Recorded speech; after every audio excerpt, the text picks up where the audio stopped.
Good evening, everyone, to those who are here in person and also to those who are live streaming.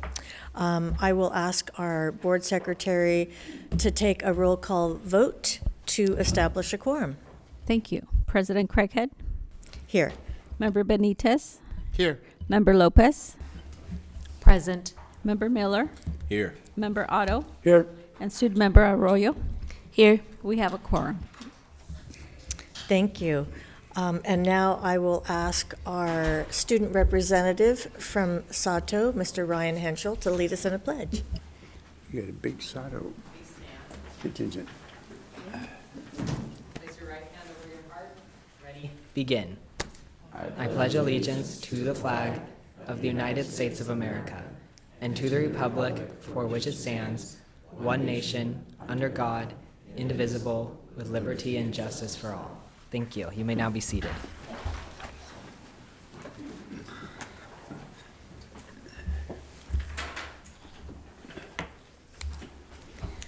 The board has been meeting in closed session today regarding matters listed on the agenda. The board took action on the following items.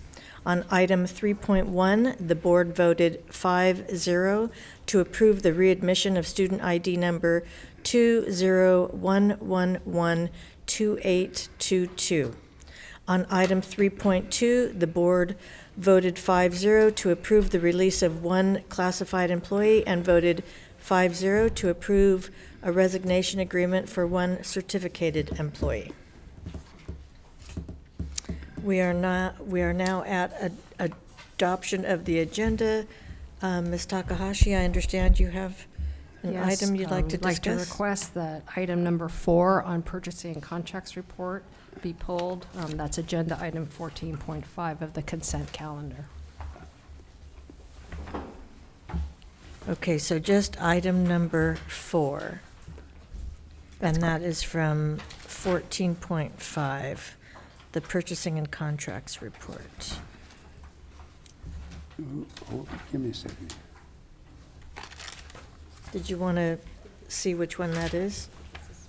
Yeah, which page is it on? Is it a page number? No. I move to approve the agenda as amended. Okay. Second. Any discussion?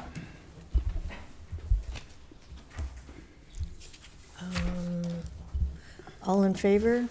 Aye. Aye. Aye. Any opposed? Any abstentions? Then we will adopt the agenda as amended. Okay, and now we get to introduce Ryan Henschel. He is our ASB president from Sato. Ryan. Hello and good evening to the members of the LBUSD Board of Education, students, parents and staff, and fellow members of the Sato community. My name is Ryan Henschel, and I come to you today as a senior and ASB president at Sato Academy of Math and Science. I'm excited to be here this evening to present to you all of the amazing updates we have at Sato and share just some of our most prized accomplishments. So what is Sato? Sato is a small but mighty school that sits near Cal State Long Beach and serves students in Long Beach and surrounding areas who are interested in mathematics, science, and STEM fields. Our biomedical engineering program has received Linked Learning Gold Pathway certification, and our partnership with Project Lead the Way offers students hands-on and industry-like experience that helps them better understand the fields they're interested in and get exposure to work they may pursue later in life. In March of last year, our school was awarded the honor of becoming a California Distinguished School, highlighting the excellence of our staff and students and recognizing the achievements we have made. All this, and can you guess when Sato was established? Well, it was only 9 years ago when Hill Middle School reformed into the high school we are today. Do you hear that? Disney's Frozen is older than Sato. In those 9 years, Sato has gone from 114 to 553 students. Specifically at Sato, we have yet again admitted our largest class of freshmen on record. More than 175 eighth graders were admitted to our school at the end of last school year, and they have now started their journey as Sato Dragons. We are so excited to welcome all of these new students and to show them what we have to offer because Sato is truly an exceptional school.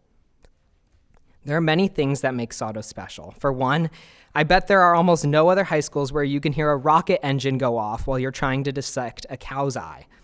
But besides that, the resources and community we have built at Sado are key indicators of our performance and how outstanding we are. I have learned a lot over my years at Sado about how our school runs. I've learned that running a school is no easy feat.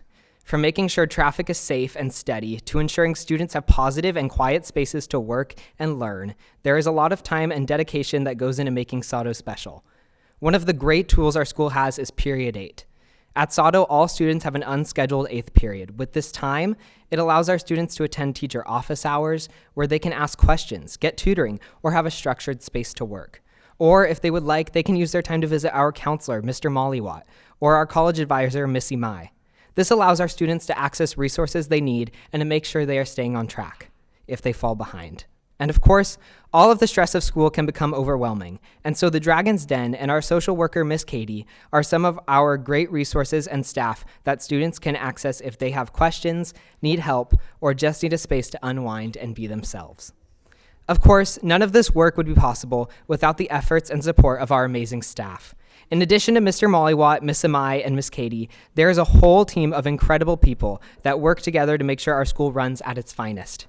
Our wonderful principal, Ms. Coleman, has done nothing short of a fantastic job making sure our school runs efficiently and smoothly, and that all of our students are listened to, welcomed, and encouraged. Our custodial staff, Victor, Cisco, and Jose, put in great work for our school, making sure our campus is clean and running so that we can hold classes and events. Our cafeteria supervisor, Miss Yvonne, makes sure that our cafeteria is stocked and prepared for students every day. Our campus staff assistant, Miss Ramona, helps keep our students safe and is a positive face to see when coming onto campus. Our office secretary, Miss Stephanie, attendance clerk, Miss Magnolia, and banker, Miss Jackie, are an incredible trio that keep parents and students informed while also keeping track of our records and documents to keep the whole school in order. All of these people, coupled with our fabulous team of teachers, are what allows Sado to perform at such an amazing level. On August 30th, a little over 2 weeks ago, we held what is our largest social event at our school. Dragon Fest is more than just an event. It's the kickoff to our entire school year. It's where students get to hang out with their friends who they haven't seen over summer break. It's where freshmen get to make new connections and get an introduction to the high school experience. And this year, we had 357 students in attendance. That is 65% of our student body.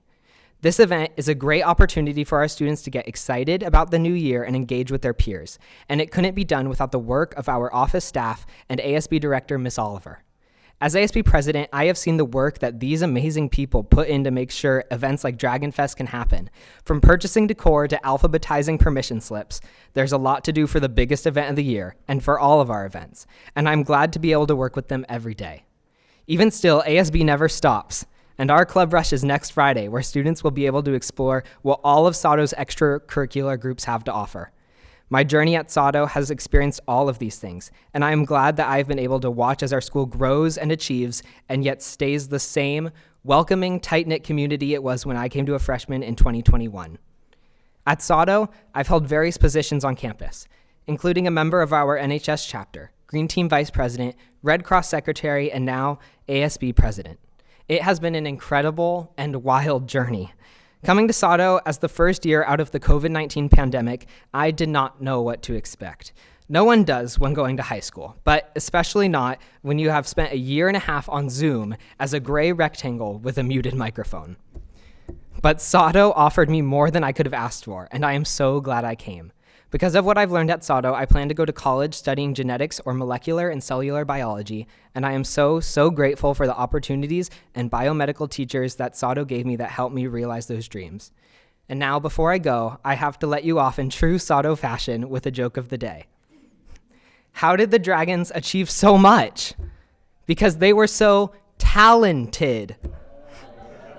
Thank you, LBUSD Board of Education, for allowing me to share the story of Sado. And remember, go Dragons!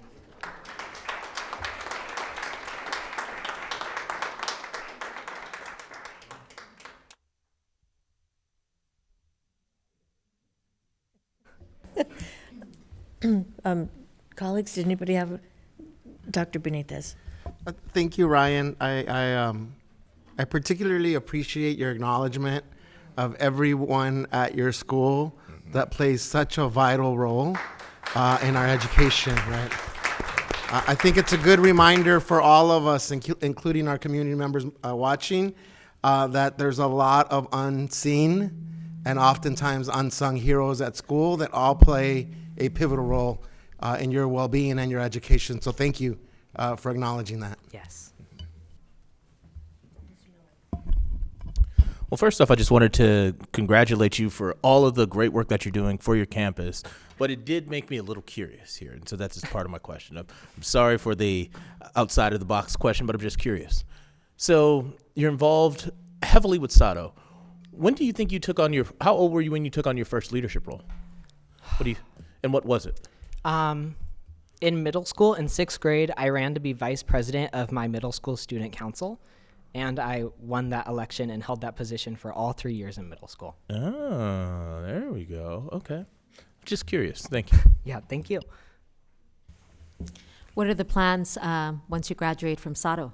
Yes. So I don't know exactly which college I'd like to attend yet. I'm thinking about the University of California system, and I have been nominated for the Posse Scholarship. So I'm hoping to achieve that, but I am looking to study genetics or cellular and molecular biology. There's a cool medical school at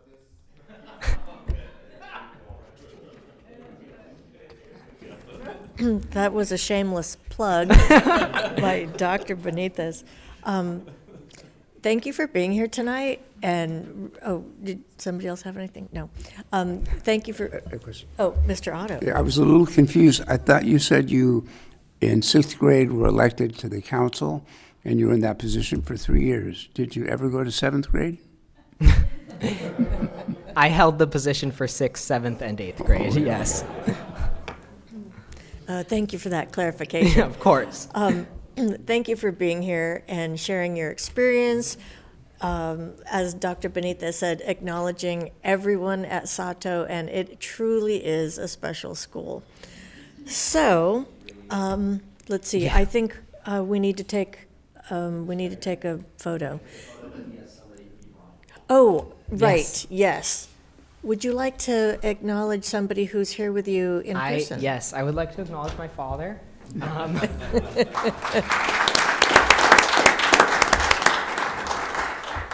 Not only did he just drive me here today, but he has been a great impact and support in my life, and I'm glad that he came with me. Yeah. Well done, Dad. Well done. Okay, so we will have our board members come over here. Ryan will join us. Take a brief break.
Okay.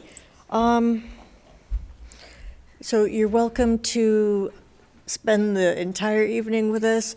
It is a school night, so we understand if you need to leave, but you're welcome to stay. And next, I will direct your attention to the screens because we have a video.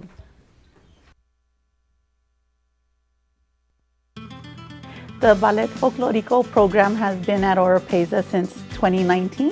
We welcome everyone into the group. We never turn down any student that wants to be a part of the Ballet Folklorico. The Ballet Folklorico program, well, we teach it on Saturdays every morning from like 9 to 11, and we have students from TK to 5th grade of all different cultures and ethnicities. They all come. We teach different dances from Mexico, different states, from Chihuahua, Jalisco, Sinaloa, and more. The Ballet Folklorico is like a very nice time to learn about other people's cultures. My favorite part are like when you spin with the big dresses. They're so pretty. I've learned many dances, and it feels like I know part of the Mexican culture, and I'm part of it now. I always had a love for teaching, and it's always been one of my considerations. I went to SADO because I wanted to become a pediatrician, so I wanted to work with kids. So being able to be a teacher here and grow these relationships with students and spending time with them has always been something really nice for me. I've seen a lot of improvement in their steps and their movement, and I've seen them grow a love for the dance and the dresses and the culture, and that's really important. Ultimately, our goal is to bring joy to these children. We want them to feel appreciated, loved, safe, and most of all, happy.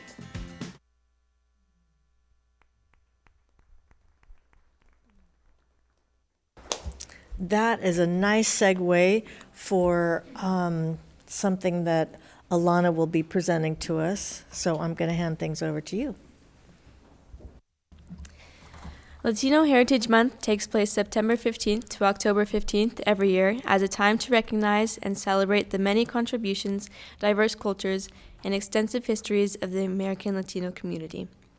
Beginning in 1968, Latino Heritage Month was originally observed as Latino Heritage Week, but it was later extended to a month in 1988. Since then, it has been celebrated nationwide through festivals, art shows, conferences, community gatherings, and much more.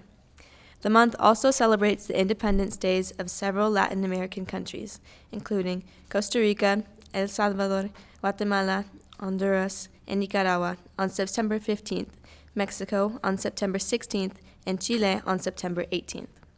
They also include holidays that recognize Latino contributions, such as Virgin Islands Puerto Rico Friendship Day that is celebrated in the U.S. Virgin Islands. Thank you, Alana. It was wonderful to see the Ballet Folklorico program being highlighted. I couldn't help but notice that the high school student involved was from Sato. We had our student representative tonight from Sato. Of course, you're from Sato. We do have other high schools in the district, but Sato definitely has had their night tonight. Okay. So we will move on with the agenda. We are now at public testimony, and as far as I know, we don't have anyone to speak on items on the agenda. Correct, no one. Okay, so we do have a couple of speakers for items not listed on the agenda, and I know that Mr. Suarez explained how the board will not discuss anything that's not on the agenda as per the Brown Act. So I will just remind our speakers that it's a 3-minute opportunity. So we will start with Lisa Lowell, our Mayor Pro Tem from Avalon, I would like to mention, actually. For giving us the opportunity to speak this evening. I am Lisa Lavelle from the City of Avalon, representing the parents and students as well of the City of Avalon and the surrounding foothills and the whole island. Just wanted to first give a note of thanks. Having worked with Principal Emma Rodriguez this summer on a number of parent and community meetings, I think we're seeing the start of some great progress and change. So I want to thank you also, Mr. Moskovitz, for helping with that. We've had a number of community groups that have made efforts as well to help with some of that and help with the new teachers that are on campus. And so I think it's a positive thing. I am reaching out today just to ask again, and I did talk to Chris, who was on your communications team before the meeting started, to again ask for the access to these meetings for our community members on the island, and did remind Chris also that he mentioned you were working on a plan for that. We are happy again to offer council chambers, which are already set up for AV and for Zoom meetings to be able to use.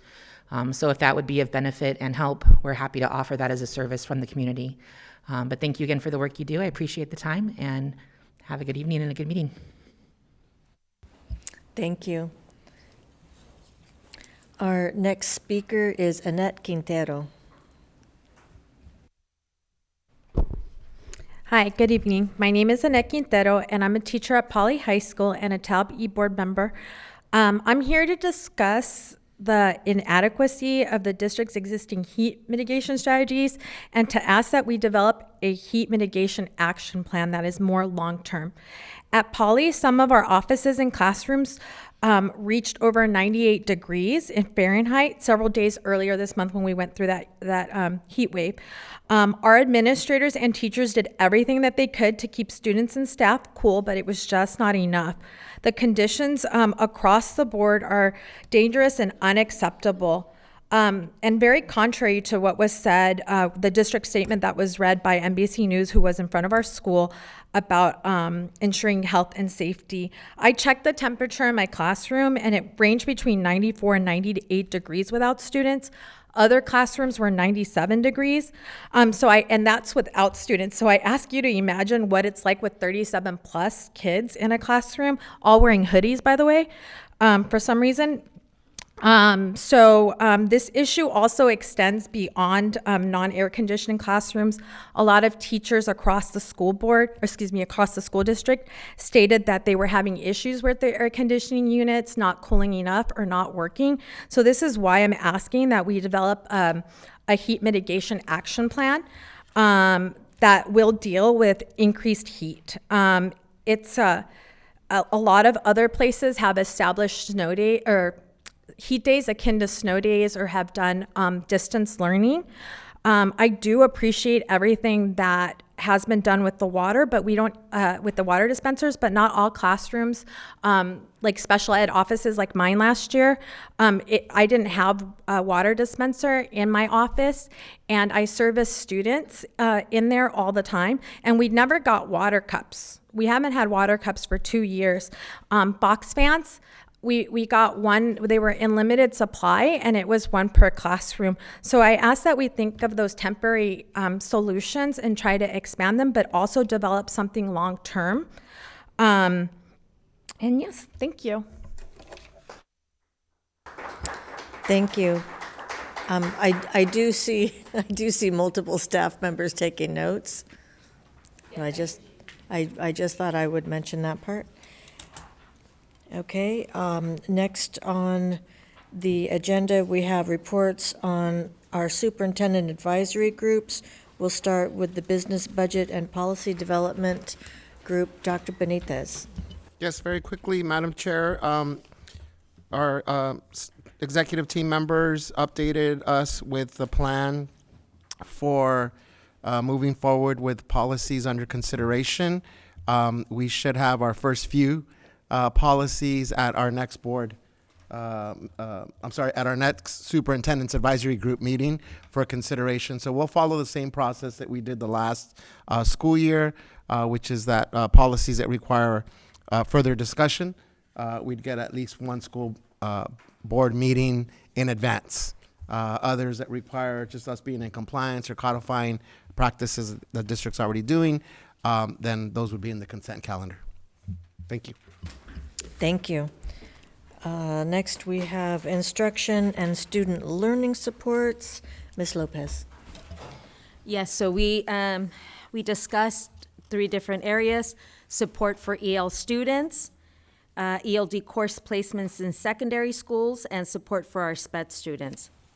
As far as the support for our EL students, the district is in the process of writing a comprehensive English learner master plan, which will include identification, program placement, reclassification, instructional programs for English learners, expanding multilingualism, family and community engagement, and monitoring, evaluation, and accountability. The draft is expected to be shared with the board in the spring and approved by the board in the spring.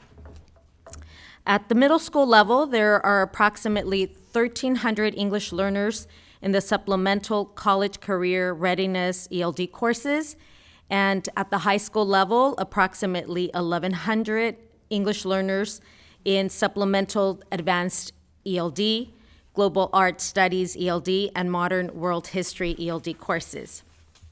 The support for our SPED students this year, at the start of the school year, we were fully staffed with special ed teachers and aide positions. As vacancies arise, however, these positions are being filled with outside agencies until LBUSD can hire new staff. That's it. Thank you. I do have one question, Madam Chair. Dr. Baker, I mentioned to Ms. Takahashi in our advisory group meeting that it might be helpful in the near future for us as a board to get sort of a refresher on what's included in our instruction report. You know, in our consent calendar, it's divided up by our certificated personnel, our classified staff, but then within those, we have things that are called like appointments, right, in-service changes, resignations, retirements. So I think it would be helpful just for us to get a refresher, given that we do have a board member here that's reporting out on some of these things, because from time to time in our consent calendar, we have longer lists, depending on the time of the year, right, when we have 12-month contracts, things like that. So if that's a possibility, I think it would be helpful. I don't know my colleagues that feel about that. Did you want to say something, Eric? I didn't want to interrupt you. No, I was just saying that that is something that we go over in our meetings, and so I'm sure that Kellyanne will be able to help. So That's great. Thank you. Okay. Let's see. Workforce development, Mr. Miller. It's all good. So I have 3 key points that I wanted to discuss today. One is around the mandated training and the mandating training updates. Obviously, when you're talking about youth, we're talking about a very vulnerable population. And so mandated training refers to the training of LBUSD and the requirements that all employees must go through on an annual basis. This is due to legal requirements as well as the district policies. At this time, all employees registered and have access to the mandated training. The training modules focus on bullying prevention, child abuse reporting, Title IX, suicide prevention, and cyber safety. Sexual harassment training is included in the new hire training module, and those unable to complete last year's training are obviously still available to do so. All mandated trainings should be completed by January 6th of 2025. The next thing to report is around our ELTD, or Equity, Leadership, and Talent Development. This year, ELTD is offering 24 classified and certified programs, serving a total of, wait for it, 314 participants, including a few that are external candidates from neighboring districts. So I thought that this was really, really cool, as obviously I've been a big advocate of professional development and really building up our talent. So I appreciated hearing these numbers here. Along those same lines, my third update is centered around the preliminary administrative services credential. And so obviously this is our internal credentialing program. And it's off to a strong start this year, preparing our future equity-centered leaders. This year, we have 28 candidates that have currently began field work addressing equity challenges and are enrolled in their first fall courses. So I was happy to hear that this credentialing program that we've talked about now for maybe a little bit shorter than about 8 or 9 months, probably a little bit longer than that, is really off to a good start. And so looking forward to the future celebrations to come with it. And my apologies, Mr. Miller. I meant to share my comments after your workforce development report. No apologies needed. Okay. Next, we have student outcome focused governance. Mr. Otto. Sure, thank you. So we had a very thoughtful and robust meeting last week in preparation for the meeting tonight, and I'm not going to spend a lot of time talking about what we're going to talk about for a long time in a very short time. We talked about at the meeting that we had last week who we're communicating with and how well we're doing. It's not just the board. It's not just the school district. It's the community. And what we challenged everybody to do on the committee and on the staff was to think about ways to make sure that parents, people in the community in general are understanding what it is that we're talking about when we talk about our goals, when we talk about what it is that we're trying to accomplish. And we acknowledge that that's not an easy task, because whether you're effectively communicating is really something that's difficult to measure because of the diversity of the people that are out there. And yet that's what we're challenged by. So later tonight, you will hear a good presentation on the 23-24 board goals 3 and 4, and the end-of-year data monitoring, and that will be the kind of setting the stage for where we're going to go next year. And so I think we'll let those presentations speak for themselves. Thank you. Next on the agenda, we have our consent calendar. And as a reminder, we will be voting on the consent calendar minus item number 4 from 14.5. So we need a motion. Second. Any discussion? I do have a couple of questions. Item number 5, can you just elaborate on the contract with Campus Kaizen for $135,500?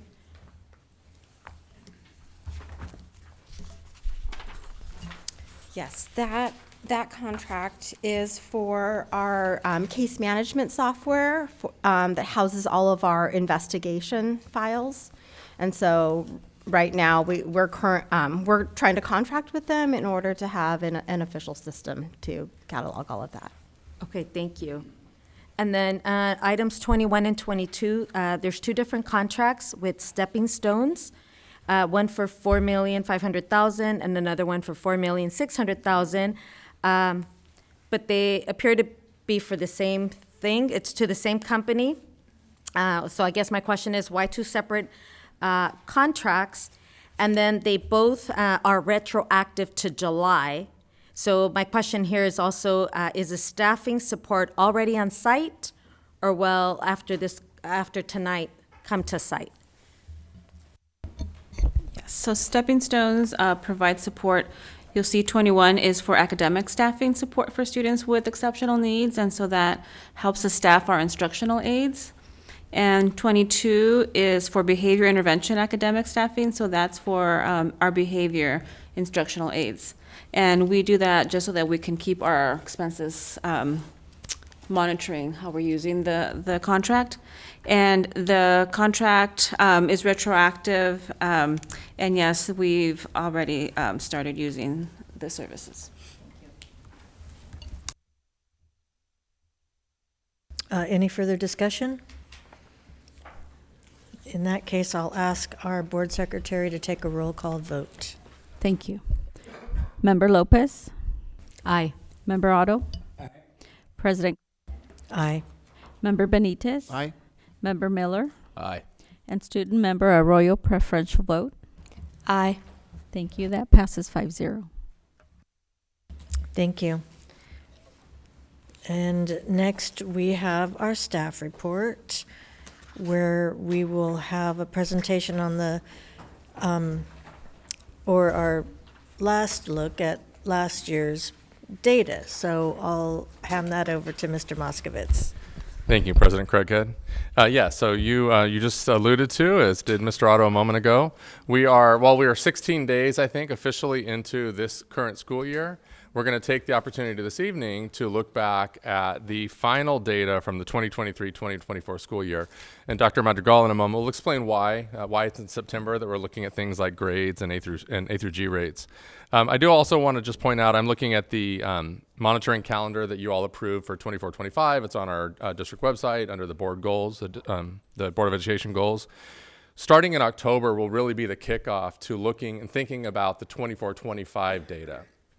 At our board workshop on October 1st, we'll have an opportunity to talk about some of the ways that the staff, including those sitting around this table, and others that work with us, will be setting up our goals and our action plans to address the outcomes that we saw last year in our student outcomes. So it'll be a really nice, we'll have a good interaction with you all as a board and in talking about what we're going to do differently as a result of those outcomes so that we'll likely be able to achieve more improved outcomes this next year.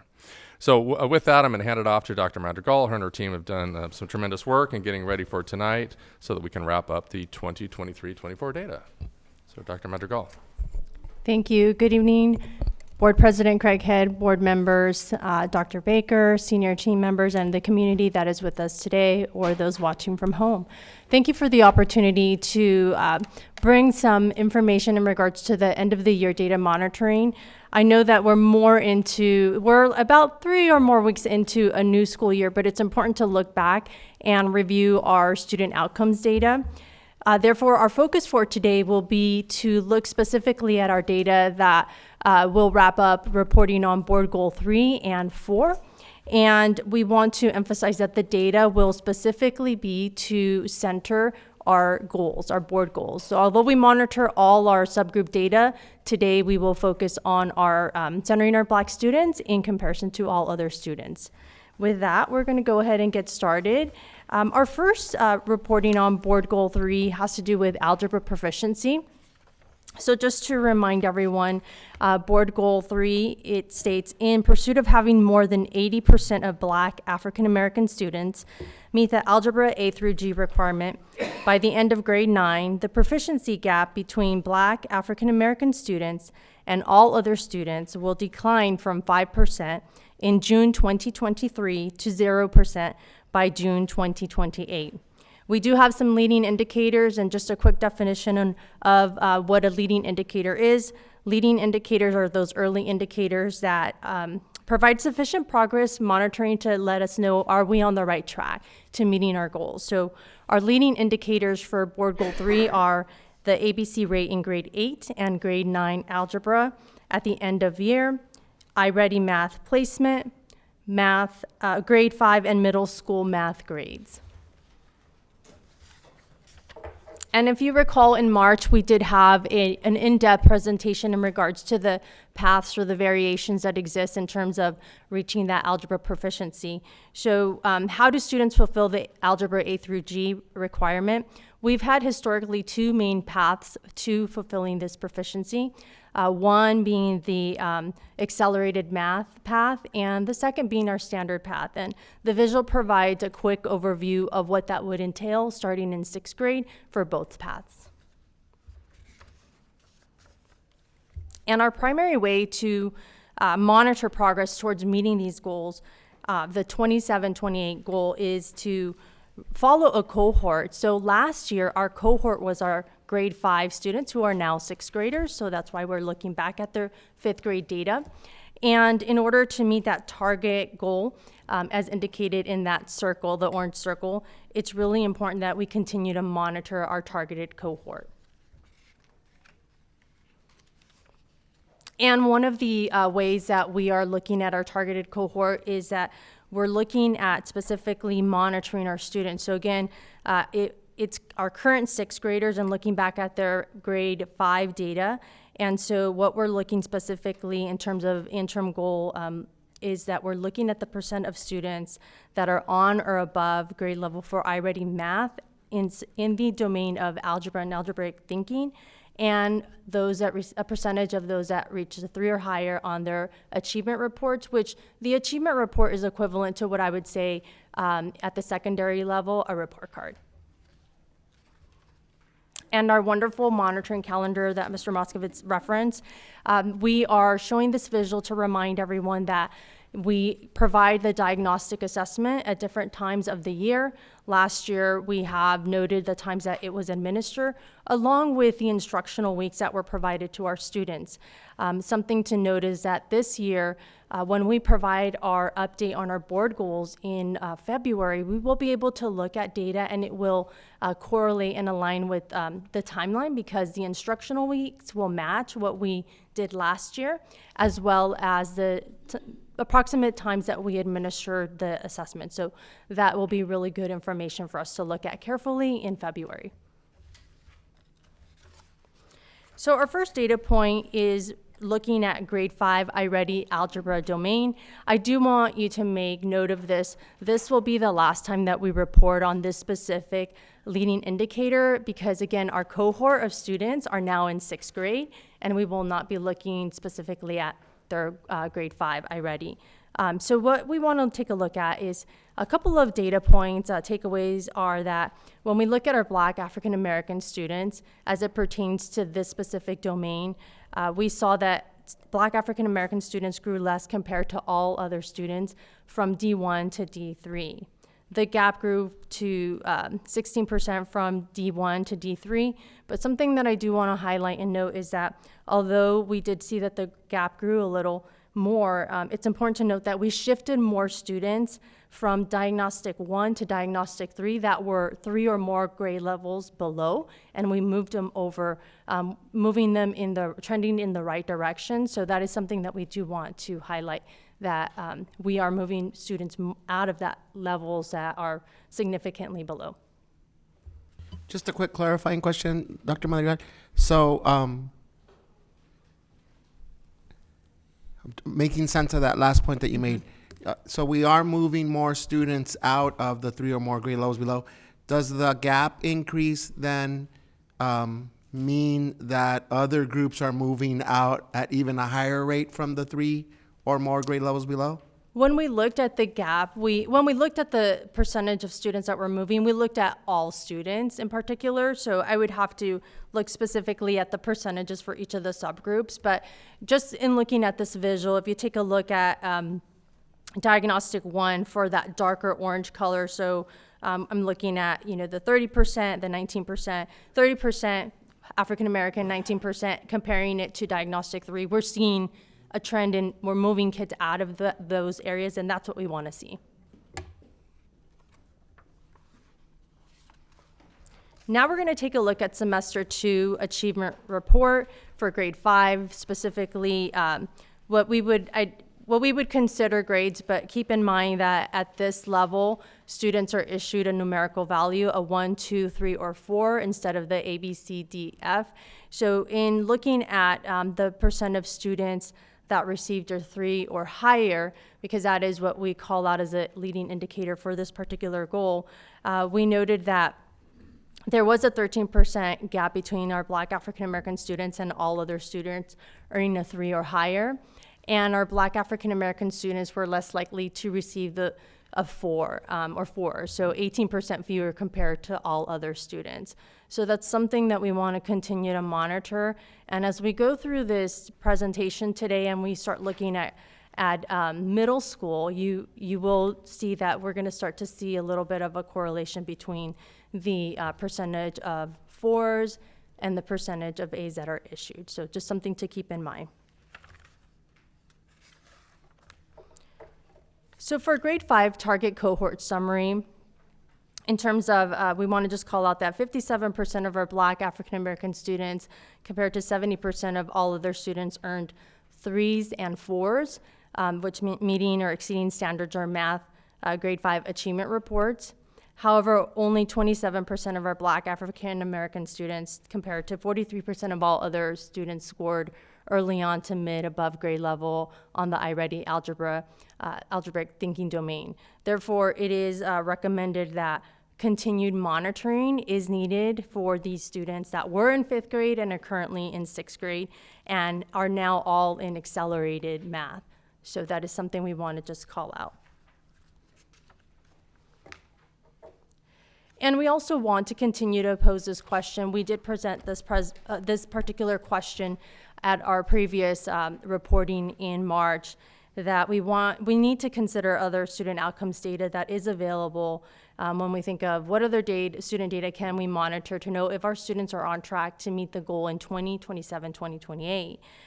So we want to be able to answer the following questions. How did grade 6 and 7 students perform in wall-to-wall accelerated math? What were ABC rates for grade 8 students enrolled in algebra versus math 8? How many grade 9 students were successful in either 22, 23 grade 8 algebra or 23, 24 grade 9 algebra? And so in the upcoming slides, you're going to see some data points that will provide some additional information that you could make some inferences as well as address some of the questions that we have presented for you today. So let's start with grade 6 semester 2 grades. A couple of data points. We noted that a 12% gap between Black African American students and all other students who earned an A's, B's, or C's in math accelerated. So there was a 17% gap in terms of achieving A's. So that's something that we want to call out in regards to comparing Black African American students to all other students. For grade 7, semester 2, we, looking overall at grade 7, the ABC rates, we see that grade 7 is lower for grade 7 in regards to Black African American students compared to all other students. So we did see that there was a 9% gap. So when we're looking at, for example, 6th grade, there was a 12% gap compared to grade 7. There was a 9% gap between our Black African American students compared to all other students. So I keep calling out the gap because we want to make sure that we're closing the gap and we're keeping track of how that gap is trending in 6th, 7th, and 8th.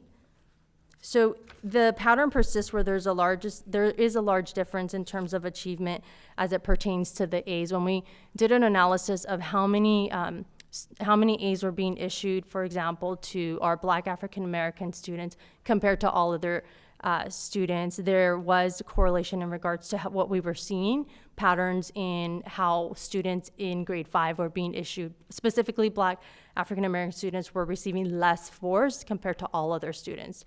So again, just trying to make those connections between grade 5 and what we're seeing in middle school. For grade 8 student semester 2, and I just want to call out, we're going to first look at algebra, and then we'll look at math 8. So for algebra, we saw that there was an 8% gap between Black African American students and all other students who earned an A, B, or C. So there was a 12% gap in achieving those A's.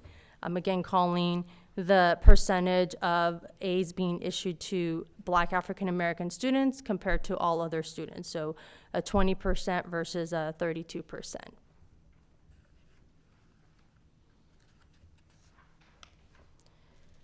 When we look specifically at Math 8 as it pertains to grades, remember we mentioned that there's variation in their paths for algebra proficiency. We have students that take algebra in 8th grade, and then we also have students that take Math 8. We did notice that more Black African American students were earning an ABC or higher in their grades compared to all other students. So as a research team, we had a discussion regarding what could we maybe further explore, and we also had conversations around could some of the students, our Black African American students that did receive an A, B, or C, could they have been placed in an algebra class and been successful in 8th grade? So those are some of the wonderings that we had as a team and that we will continue to explore. And also when we looked at all other students, they had less A, B's, or C's compared to our Black students, specifically in Math 8.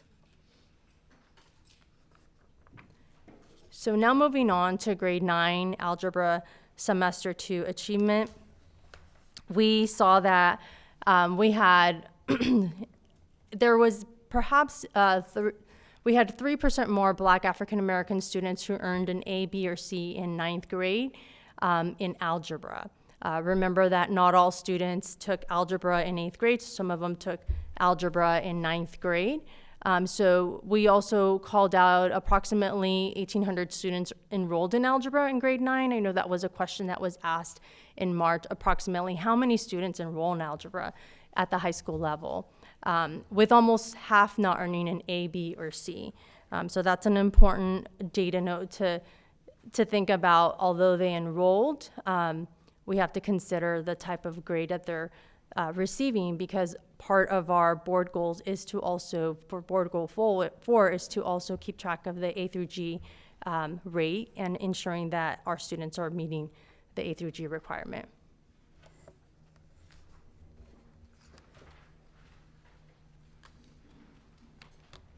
So in summary, for goal 3, I have a couple of data points in regards to achievement. On average, 66% of our Black African American students achieved an A, B, or C in accelerated math courses in middle school, which was 10% lower than all other students. For 8th graders in Math 8, Black African American students achieved slightly higher grades than all other students. Grading overall, there were gaps in the ABC rates for accelerated courses in grades 7 through 8, where 8 to 9%, but slightly larger in grade 6 at 12%. And that's where we saw some differences in the gap this year with wall-to-wall acceleration. And then we wanted to make sure we captured that our Black African American students were earning fewer A's in accelerated courses. So I'm going to pause here and open it up for any questions or comments, and I do welcome discussion or contribution if someone would like to also add. I do have a question.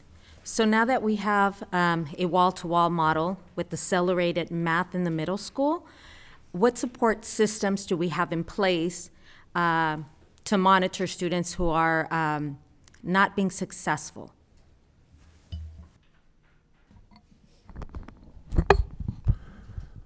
In some of our middle schools, we have what are called math development courses. And so some students are providing opportunity to get additional math support during the school day.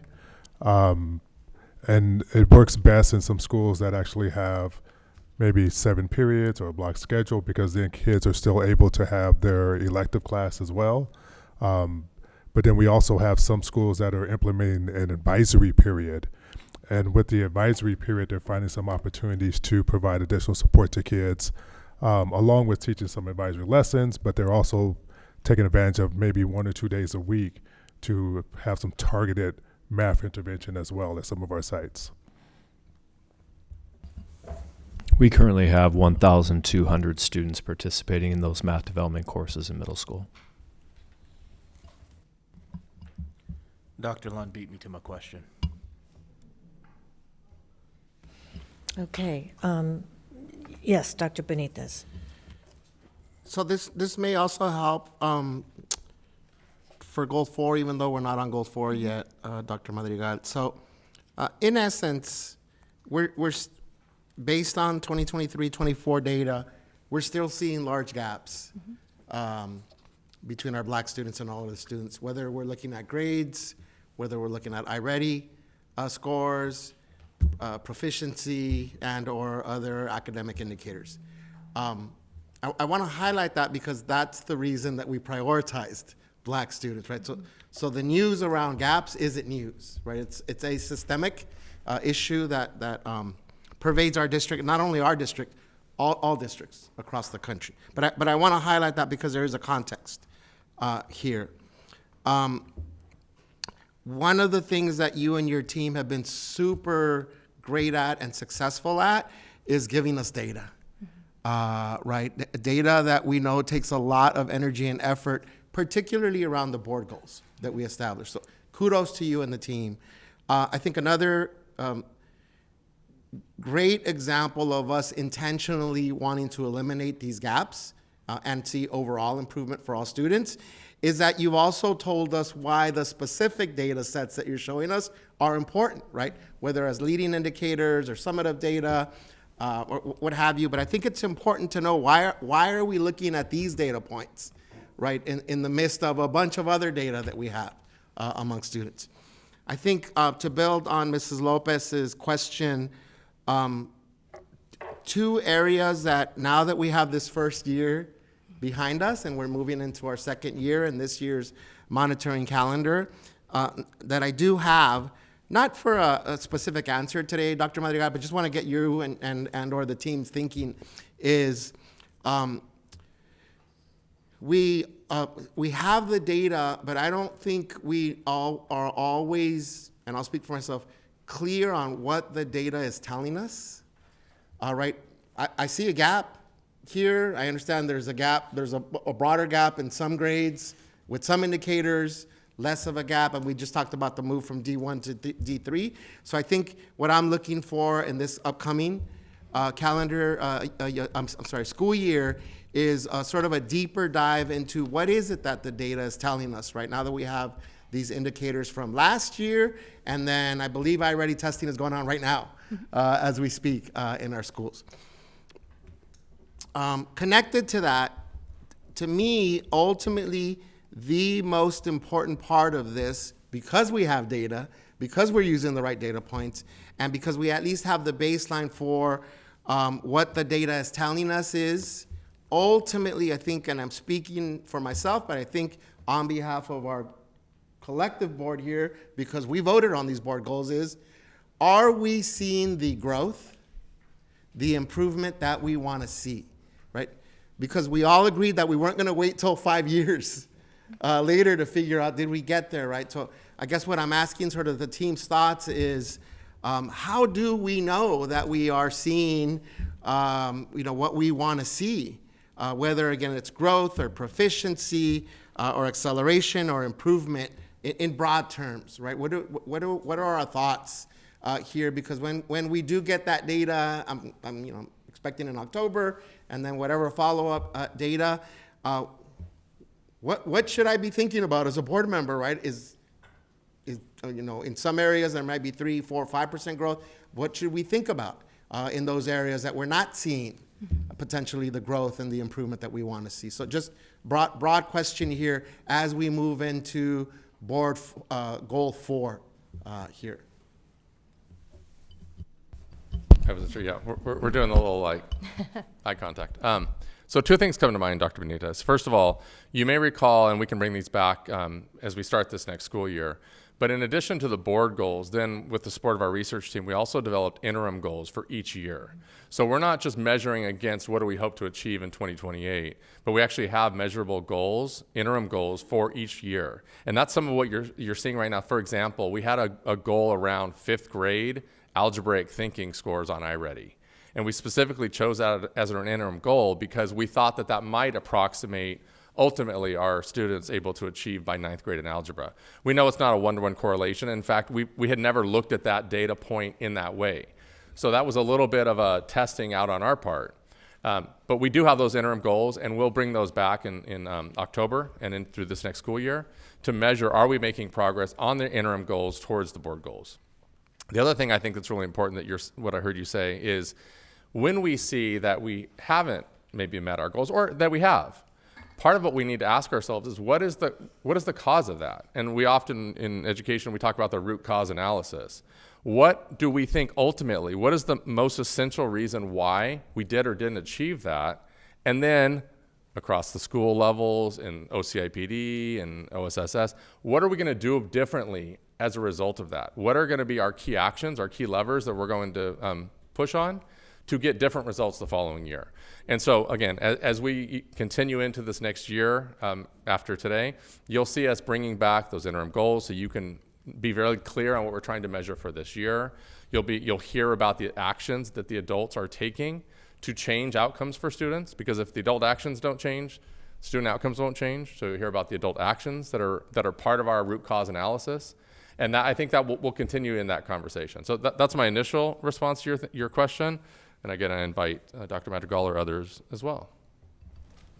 Thank you. And I'm going to just speak more of it's also it's looking internally, but I also want to speak to some of the collaboration that's taking place across our different urban districts. We're part of CORE, and so part of our, actually today we met as a CORE group to really discuss the progress that our students are making and also those gaps. And I think that, like many other districts, we are looking at these gaps and thinking about how we look at data and also the timeliness of when data is available, because that's critical in terms of informing us on making a change in our practices versus waiting for those lagging indicators that often we do review data at the end, but it's, you know, it's a little too late to respond to that data. So I think it's twofold. It's internal reflection and changes, as well as externally doing some professional collaboration with other districts.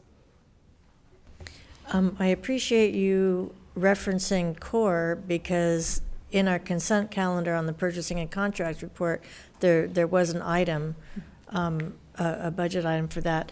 So it's nice to hear how that relates to the work that's being done. It's a really wonderful point to make. I have a couple little things. One, I just want to say I appreciate on slide number 6, the little circle where you included what the target goal is. I like having that on the same page as this other information. I find that easier than flipping through to be reminded of exactly what I'm looking at. So that was helpful. I like that. In looking at the numbers from the eighth grade semester 2 math 8, we have a higher percentage of our African American Black students than all other students in, now I'm forgetting what the for A's and B's. And yeah, A, B's, and C's.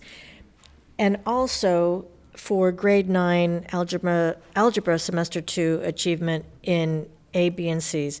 And so I know that you mentioned in looking at that data, we may think maybe some of those 8th grade Black African American students could have been in the accelerated math.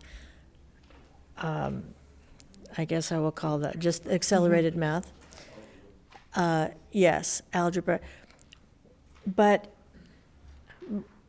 I think maybe another way to see it is that because they did so well in math, and I know it's a different cohort, but maybe because they did so well in math 8, there was also math success in algebra. Or maybe I shouldn't say math success in algebra, that's less confusing. So I think there's a couple of different ways we can look at the same data points, but either way, for me, that was a celebration because we see that the gap is in a different direction, and so I think there's something to be learned from that. And I know Dr. Moskovitz, or Mr. I know I made you a doctor, that's so exciting. You mentioned we're going to hear more in October about what levers are going to be pushed and what actions are going to be taken. And so I personally, I'm going to hold on to these slides because of the success. And I'm anxious to hear about more about these numbers and how these numbers can be replicated, and maybe what's happening for 8th grade math, 8th grade algebra that's contributing to the success of algebra in 9th grade. So that's just another way of looking at it. Thank you for bringing that point up. What I didn't share at that point, but you just reminded me, and that I wanted to make sure that I just kind of added to your statement is that we also, as a team, thought about perhaps the students that did take, our African American Black students that did take Math 8, perhaps it was a good choice for them because it gave them a very strong, solid foundation in math concepts that then transferred over to them being successful in grade 9. So there's, like, as you mentioned, there's two different ways you can look at it, but we do want to make sure that we also call that out too. And Dr. Madrigal, just to take that a little bit further, so that's where my question is really coming from. The essence of my question is, are we seeing what we want to see? Right? If we are, then we can get to the root cause analysis that you referenced, Mr. Moskovitz. And again, for me then, it's helpful to hear from you all, is that a good thing, right? Because it's a huge difference, again, using the scenario, if we're saying, better for Black students, I'm not hearing this, but I'm using an example. Better for Black students to be in 8th grade math and take algebra in the 9th grade as a scenario than to put them in a 8th grade algebra class and then they don't do as well. I don't know if that's what we're saying or not, but I'd like to know, right? If that's something that we want to see, because then I have a million questions related to that, right? But I don't know at this point, and I'm not trying to pressure you all one way or another because we may not have enough information yet, if sequencing is the key.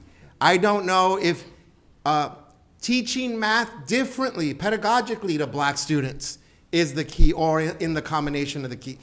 Or if it's the math development courses that Mr. Samuels referred to. That's the essence of my question, right? And I think what I'm hearing from Mr. Moskovitz is not that we'll know everything in October, but that those are the kinds of things that you all are thinking about. Is that correct? Yeah, that is accurate. I would say that in a very simple statement, more monitoring is needed for us to make a statement that one is better than the other, and also really looking at practices or what's happening in classrooms, the type of professional development, and also what you mentioned, are there different ways to provide instruction not only for our Black African American students, but also historically our students that have been marginalized. So there are so many different questions, research questions that we can pose around that, but it all comes back to more monitoring is needed, intentional monitoring.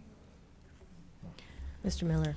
Yeah, and so my question was actually not similar, but in the same vein as Dr. Benitez, and it's actually in regards to what I was asking a little bit about earlier. So we said that a little bit shorter than 1,000 students are participating in our, are we calling it math intervention or math development? About 1,200. So I guess as we talk about ways that we support our students going into the 9th grade, I think from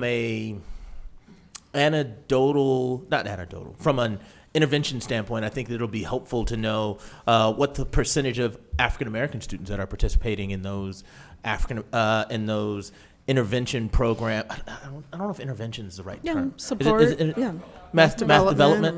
Math development programs. Because once again, I think that's the question that we all have: is what is the secret sauce in helping us get to that goal? And I think that having some information on that math development program and things that we're doing in support of our African American students to reach that ultimate board goal is going to be helpful. Two things that might bring a couple of your questions together. One is, I know we're also listening for how to think about the board workshop session on October 1st, which is really an opportunity for us to do some sharing of our action plans associated with the data that you see. So as has been said, this is end of year data. A lot of planning and intentionality has been put into how we kick off this school year. And so even the intervention sequence is something that we can add to, if not in the presentation, but some information that we can share with you. And Dr. Benitez, I'm thinking about just your question and how we present the data reports, that perhaps there's a way of offering more of an interpretation. We're never going to be able to answer exactly what works. If we knew exactly what worked, we'd be doing all of it. And we have a gifted research team that is behind the scenes helping us to analyze, even just digging down in to say what is working better than other things that we're doing. So that's a wonderful resource to us, as well as our connection to core. And I'm thinking about, as we kick off in October, the new monitoring system, if there is a way, as is said in the Student Outcome Focused Governance Manual, at a 6th grade level, doing some analysis and interpretation that allows you to know more about what direction we're trending in to the point that you use. So I think that would be good for the community and good for the board as you accept the next set of board reports or monitoring reports. So if I can, in the spirit of building, Dr. Yeah. Baker, but we do know some things that don't work. For instance, inconsistency in grading, right? Yes. 45% and not turning in anything is not the same thing, right?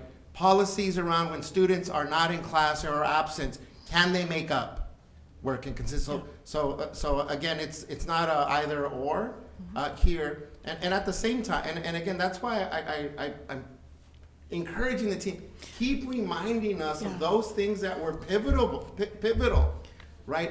If we're inequitable in our grading, it doesn't matter what we do on our end in terms of interventions. Yeah. If an 11th grade math teacher at this school is not using similar, consistent, transparent, fair measures and assignments, then it's going to be inequitable for students in one class over another. So I'm speaking to my teachers at Millikan that keep emailing us about the equity grading policy not working well, because we're still figuring that out. Yeah. Right? So again, in the spirit of building, I think additionally, Dr. Baker, you're saying it right.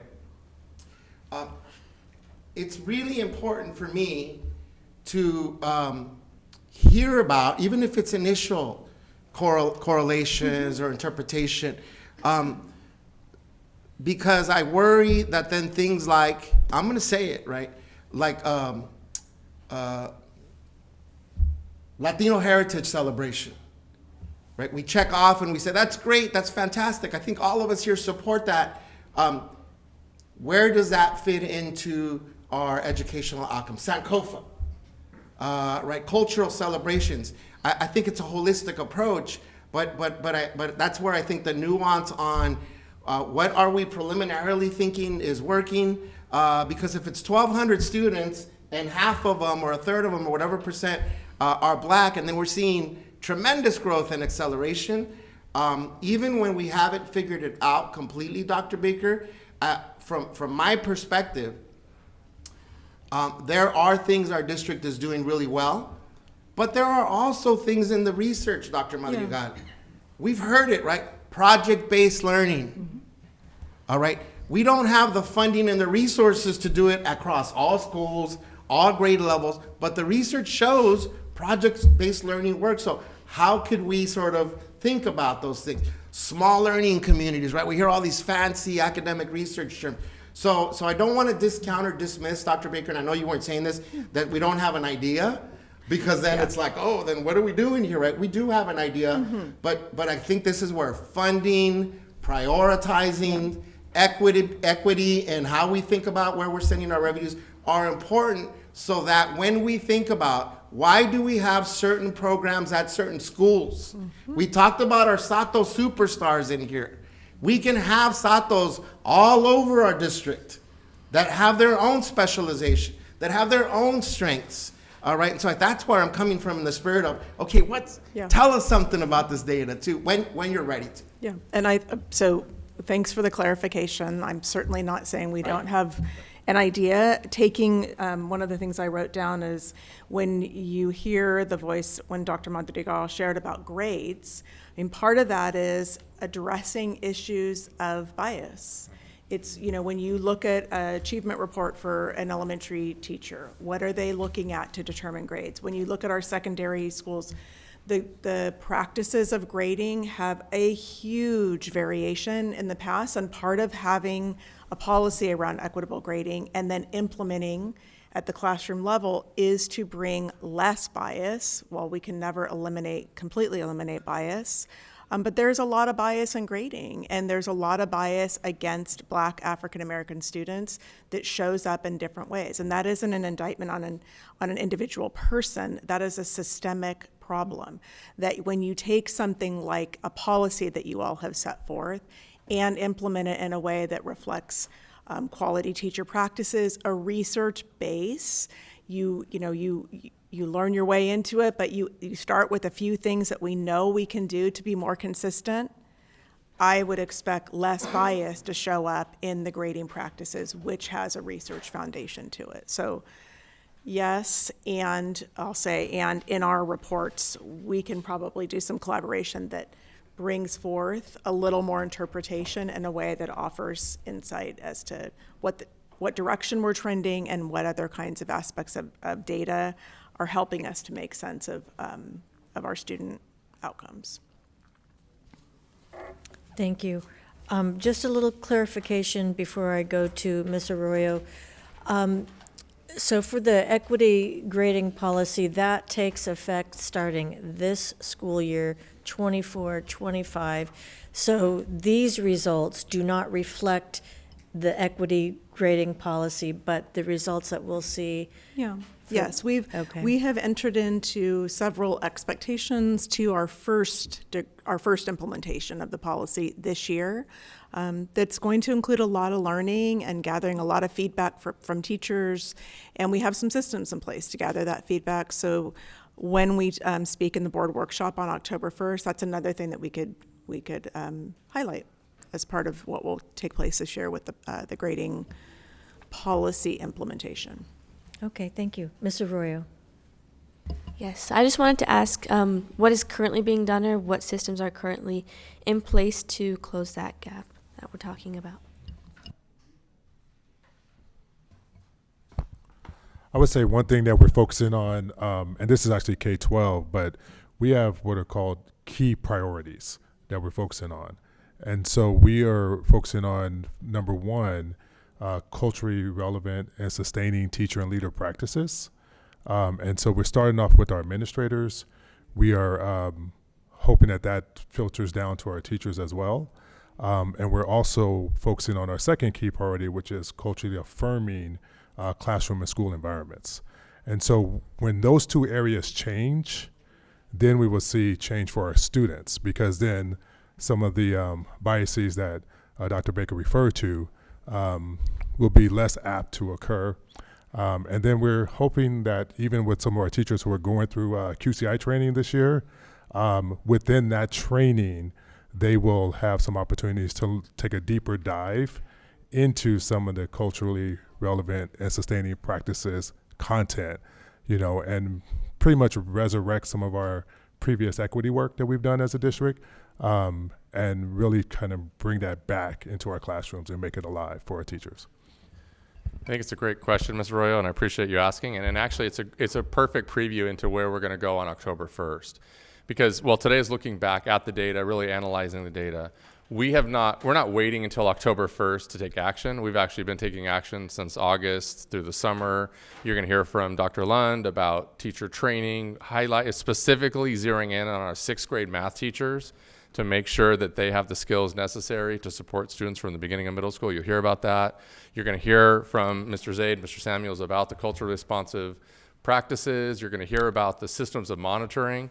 So a lot more to come. Again, we're not waiting till October 1st to do these things. We've already started them, but on October 1st, we'll have board workshop and we'll have more time to be able to elaborate on those practices. Thank you. Mr. Otto. Sophomoric point about this, and when we first started looking at measuring things in probably the late 20s or 30s, there was something known as the Westinghouse effect. I think it's had a bunch of other names, but it was basically that when we were starting to do automation, they said, yeah, you're producing pretty well, but maybe you can do better. Let's turn up the illumination. And they did, made it brighter, and productivity went up. And they said, oh, this is too good to be true, let's do it again. And they did it again, and productivity went up, and they did it a third time, and it went up, and somebody said, let's turn the illumination down and see what happens. So they turned the elimination down, and you know what happened? It went up. Productivity went up again, and people said, how can this be? And what they finally concluded was, it's because they were paying attention to what's going on there and what the people are doing. It's the same thing here.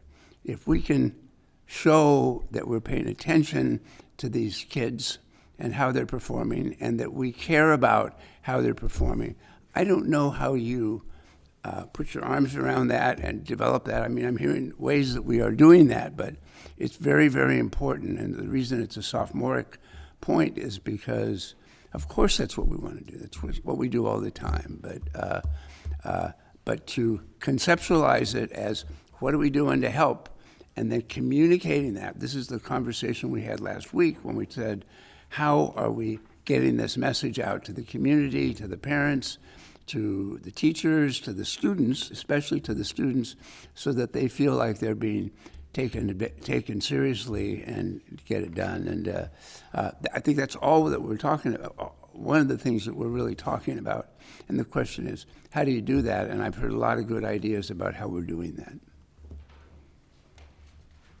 Okay, I think we're ready to move on. Now we're going to transition into Goal 4, where we have taken a look at and discussed grades, math, pathways, but now we're going to focus on Board Goal 4, which is our college and career readiness goal. And so Board Goal 4 states, in pursuit of having more than 66% of Black African American students graduating seniors A through G eligible, the proficiency gap between Black African American students and all other students will decline from 15% in June 2023 to 0 in June 2028. Similar to Goal 1 and 3, we do have a targeted cohort. And so our targeted cohort is our grade 8 students from the 23-24 school year. So it's important that we call out that targeted goal. And we also want to note that in that orange circle, we also are calling out the target goal. And so the target cohort of students that were in grade 8 during the 23-24 school year, we are looking at specifically how are they doing in regards to their grades in English and math. So we're going to start with grade 8, and we're going to look at English. So this is semester 2 grades. So taking a look at this targeted cohort, we did see that our grade 8 Black African American students had a lower ABC rate compared to all other students in English. There was a 3% gap when you look at our Black students compared to all other students. And so it gives you kind of an understanding in regards to grades, specifically in English, and we're gonna look at math as well, and then you'll see the connection as it pertains to A through G. So now we're going to look at grade 8 grades in math. So we're looking at the targeted cohort again. And so we noticed that grade 8 Black African American students earned A, B, C's at a slightly lower rate than all other students in math. There was a 5% gap when we looked at the data in semester 2. So comparing semester 2 to semester 1, we had about 4% fewer A, B's, or C's for our Black African American students. So there's still connecting it back to the conversation around who is receiving A's. We're still seeing a 10% gap in our Black African American students that are receiving the A's in this particular subject. So now moving away from the target cohort of grade 8 during the 23-24 school year, we're going to begin to look at data for high school. So let's begin by looking at our grades 9 through 12, A through G on track. So this visual provides you an overview of our students. Specifically, we're looking at Black African American students that are on track for each of our grades compared to all other students. And so something that we noted for grade 9, we saw that In ninth grade, we saw the highest percentage of students that were on track. And so that was something that we wanted to highlight. Specifically, we saw, when I say the highest rate, it would be our Black African American students in grade 9. Now, when we think about being on track, in ninth grade, we are monitoring specifically English and math. That's not to say that students are not taking other courses that are meeting the A through G requirement, but we are specifically looking at those two core subjects in ninth grade. Now our next visual is really a visual to help you compare the 22-23 school year to the 23-24 school year. So in gray, you will see that that's the 22-23 school year, and in that darker blue, that is last year. So we went ahead and looked at every grade level, 9 through 12, to see if we were seeing positive outcomes in regards to, well, if we were seeing a higher percentage of students that were on track. And what we found is that last year we did see a higher percentage across all our grades with our students in regards to being on track. So that is definitely something to highlight. Now on the next slide, we're going to take a closer look specifically at ninth grade. So when we look at ninth grade, we observed a smaller increase for our grade 9 students in meeting A through G in English and math with a 1% gap reduction. So for the most part, our groups were on track, but we did see that more Black African American students grew. So that is, something we wanted to highlight and compare from the previous year. Now moving on to grade 12. Now when you look at this data, we're now looking at all the courses. So it's a total of 15 course requirements to be A through G in the 7 areas. And so we did notice that there was a 7% increase for our Black African American students that were on track. So if you look at the percentage of students in 22-23, specifically our Black African American students, compared to last year, we did see a nice gain there with our African American students being on track in 12th grade. And all other students, they basically, they remain basically the same. There wasn't much of a difference. And so in summary, for grade 8 achievement, so achievement levels are slightly behind the interim board goal targets. Achievement was lower in math with, we saw, as noted in the data, a greater gap. And then in regards to grade 12, meeting A through G requirements, we saw that in 12th grade, our Black African American students increased 7%, and all other students remained the same. So the gap was closed, I would say, by 50%. So that's a significant change that we want to highlight for our Black African American students. And then monitoring on track status. So our commitment is, when we talk about what can we learn from the data, what are some of the changes, we know that additional work is needed to raise both groups and to meet that 5-year goal. And so what we are looking at this year, specifically in our research department, is to change the current A through G on-track system. So in collaboration with the secondary office and also with Dr. Poffenberger, we've been looking at being able to detect, for example, students that are failing and that are off track a lot sooner, so that we can address it sooner and be able to get them back on track. So those are some of the immediate changes that we are going to be making to help close that gap. So we've come to our pause, and we're going to open it up for questions and comments. Mr. Miller. Just with that last statement there, so you said you were looking at tools and systems to be able to track students who are going off track sooner. Mm-hmm. What are those? So we currently have an internal digital platform where we're able to basically run reports and look at by school. So schools, counselors have the ability to be able to run reports to see who is not meeting the requirements by semester. And so what we want to make sure is that And we look at it by district, whole district. And so what we want to make sure is that our way of checking if students are on track is also in alignment with the California dashboard. So those are some of the adjustments. When we created this tool, internal digital tool, the California dashboard wasn't what it is now. And so we want to make sure that whatever we are doing to progress monitor and to identify who's off track is in alignment to what our state is asking all public schools to be able to do, and also that we're monitoring the right things. So that is a digital internal tool that we use in our district. Dr. Benitez. Thank you, Madam Chair.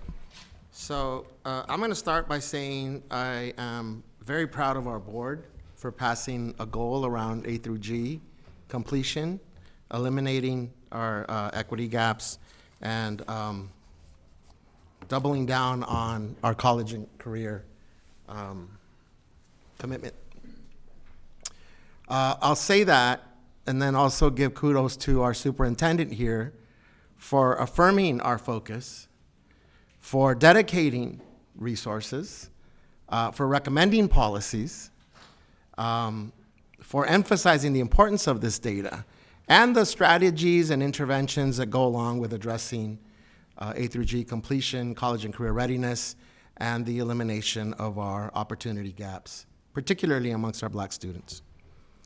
But I can't help that every time we get an A through G presentation or get into a college and career going conversation, to keep thinking about this thing called the Long Beach College Promise.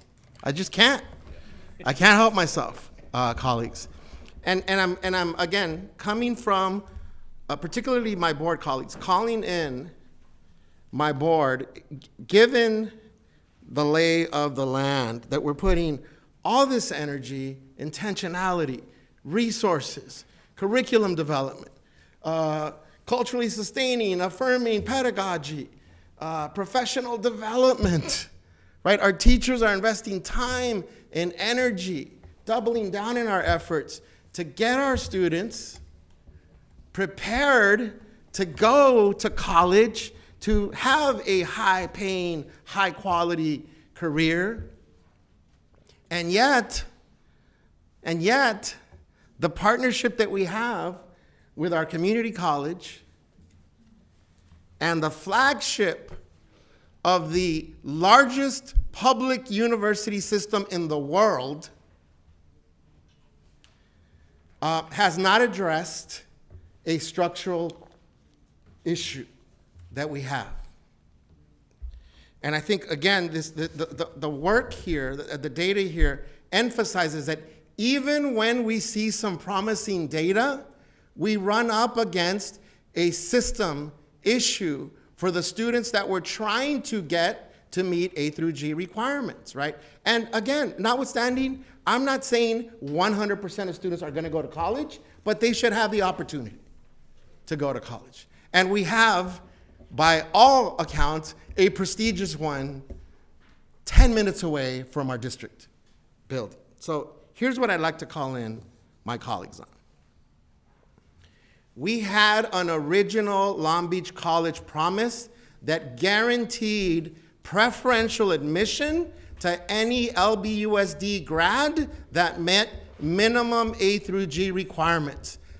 That MOU existed, that policy existed. We have students that were able to graduate from LBUSD and attend CSULB under that, by all accounts, historic, seamless education initiative, modeled by other districts across our country. That existed. We did that in collaboration with our educational partners. That was expanded. We have continue to have educational gaps for our students. We have students that dream of going to medical schools at prestigious universities, and we have one of those in our backyard.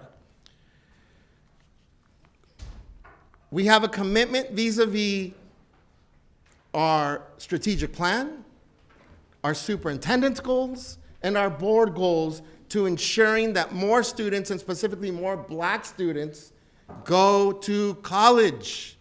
And one of those options is, if they meet A through G requirements, they should be able to attend a CSU, including CSU Long Beach. We passed a historic equity policy to address the structural, historic reasons of why more students of color, and specifically poor students of color, students with disability, foster kids, English learners should have the same opportunities as everyone else. We passed that historic policy here to create the foundation for this team to go out and achieve the spirit of that policy. And yet, we have a structural barrier. We have a higher eligibility index at Cal State Long Beach that has prevented students that graduate from our district to attend that college, or at least to be able to choose what major they're in. And it's not a knock on LBCC. We love that opportunity. Yes, let's keep it going. But we have this thing, the resolution is in my mind here, colleagues. We can act irrespective of what our educational partners are doing in the spirit of achieving the hopes, the dreams, the aspirations of these opportunities for our students, and do all the work that's necessary to do this. The resolution in my head, and I alluded to it at the last board meeting, I've talked about it for 6 years now. In the last 2 years, we've had presentations, and we have not gotten at the structural issue of, we have a higher eligibility index. Our students do not receive preferential admission into Cal State Long Beach. In the broader sense, yeah, because of the tiered enrollment, but so do 40 other high schools south of here, northeast of here. There is no preference for our LBUSD students. So it's not to downplay all of the college tours that we get, the data sharing, the collaborative culture of going to college. I'm not trying to downplay that. Intervention programs. But if we can't get our students into Cal State Long Beach, then what are we doing here? So again, I was wording it at the last meeting, Dr. Brown. The resolution is there. Whereas we have all of these still ongoing systemic structural issues, whereas our district has passed policy to ensure that we undo the harm by those structural issues, we need to hold our community accountable, our educational partners accountable to the spirit of that promise. And so I am calling in my colleagues here. I think we need to do something because my patience is wearing thin here. We have a Promise Plus program, pilot program at Cal State Long Beach that Dr. Baker has referenced. Dr. Baker, I know you're going to have more data for us, but we're talking about 100 or so students, and 54 of them are at Cal State Long Beach right now as, and I'm going to say it, special admits, with all the stigma that potentially comes with, oh, I'm the exception that got in under this pilot program, when we could, by policy, ensure that anyone that graduates from our district that does all the work gets into this flagship institution. So I'm calling us in. I think we need to do something more proactive as a board. The team's doing what they should be doing and can do. The superintendent is in those conversations. And I know President Connolly is supportive of this. I know President Munoz is supportive of this. But our system is failing our kids through this thing that we call the Long Beach Promise. Let's pass a resolution. Let's get one drafted where we say exactly what we were doing when this thing got signed. Guaranteed preferential admission. And we double down on these efforts to get that 66%, to get a 0%, and then talk about, okay, how do we support these students if the fear, if the concern, which is legitimate, is that then we're setting these students up for failure. And I'm quoting from a previous presentation that folks are worried that we're going to get access and then we're not going to support it. Let's go get the funding. Let's go get the resources. Let's collaborate across our systems to ensure that if we're going to give access to students that some folks believe are not qualified to be there, or should not be there, or do not merit being there, or do not have the grades to be there to be successful, then let's build out those support systems collaboratively. So I would like to propose, I'm calling in my colleagues here, that we enact something as a board to fulfill those aspirations, those hopes and dreams, and again, to make sense of this work and energy and resources that we're doing here. Otherwise, we're gonna graduate 66% Black students A through G eligible, and they won't be able to get into Cal State Long Beach, quite frankly. And I think that is not just unfair, it's an injustice, and we're causing more harm to those very students that we passed an equity and excellence policy to support. I'm heated because my patience is wearing thin. And I kudos to Cal State Long Beach for doing this pilot program, but we can do better than that. And I don't think we need to depend on an educational partner for us to determine and have the volition of where we want our students to be. I agree. So I want to echo that, Dr. Benitez, because I think that that's why I've been pushing so hard to expand, to grow specialized programs, because that's one place where we can make sure that we prepare our kids to, for higher education. And perhaps, we can consider also beyond Long Beach State, and what about, preparing our kids for the UC system. So I'm on board. I think we ought to be giving access to all of our students to take the A through G required courses, whether they choose to attend a four-year college or not. Our job is to prepare them. I'm a little more pragmatic than that. I think if what we're being asked to do is to change the CSU system, that the likelihood that we're going to be able to do that on our own in any short term is very small. However, I think if we rethink the college promise, and if we say that maybe the promise needs to have another step in it, maybe that step is community colleges, and where you get a good education, you can earn your way into Cal State, any of the Cal State systems, that may be more productive. I have a lot of community college experience, both at the board level and at the personal level, and I have a good sense that what we need to do is to front load our students when they graduate and say, if you'll go to a community, if you can't get into the program you want at Cal State Long Beach or other CSU colleges, but you can get into Long Beach City College with some extra things that were provided by the Long Beach College Promise, that's a better path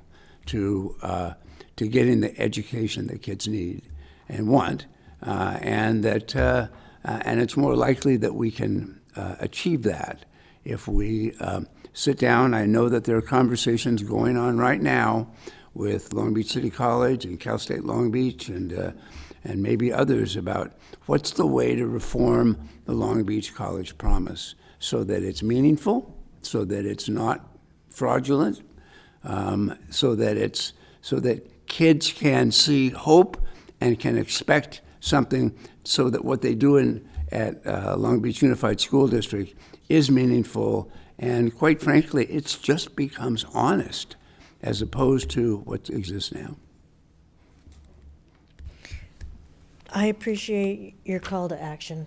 I appreciate the fact that you want us to recommit to the original mission and vision of the College Promise, seamless education, and I support a resolution coming from this board. I see that as a very good step. It makes public our intentions, that this is what we believe in, and that's what we're working towards. And I believe that's what you are asking us to do as a board, is to back a resolution making those statements. And so I agree with you. I will help if you want. You don't need help, but if you wanted my help, I will, for moral support. Let's do it. Yes, we should have that resolution in place, because we are all about providing opportunities for our students. And if we are going to set forth with a board goal on the A through G requirements and making opportunities equitable for all of our students, we should be able to put that in writing and make it public. Also, here's another way that we're going to put this in place. Yes, we have this board goal. Yes, we're working towards that. We have all hands on deck, but that is another extension of what we're doing here in our K through 12 system, that we have these partners and we need to make sure everybody's living up to their end of the deal. And so to that end, I support that effort. Mr. Miller. I knew once Juan hopped on the mic where this conversation was going, so it makes me smile. Not because of the passion. It's really, I love seeing us as board members and seeing our whys. And Juan has been so invested into the not just the academic success of our students, but vocational. He wants our young men and young women to go on and receive high-paying careers, and we know that either having a trade or having a degree is the best tool to do so. And so every time that he speaks about the college promise, that's really the undertones of the conversation, and I can hear that and I can see that, and I want you to know that as I smile, it's because I like to see people passionate about their whys. To that, this is more of a pragmatic question in response to Doug's component. I'm going to look at Jeff here.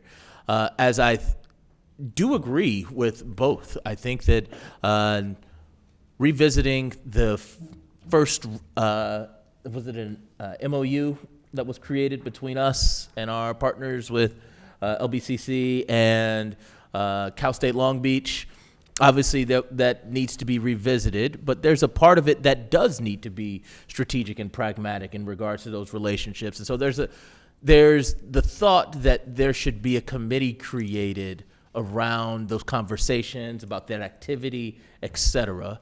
And so, Jeff, would there be any issue with us creating a college promise committee from a board standpoint to look at both? As you answer that, because I'm a pragmatic revolutionary in that sense. We already are admitting them, Mr. Otto. The Long Beach Promise Plus program. So the pragmatism is we're already doing it through a pilot program. So this isn't about convincing or changing anyone at the CSU.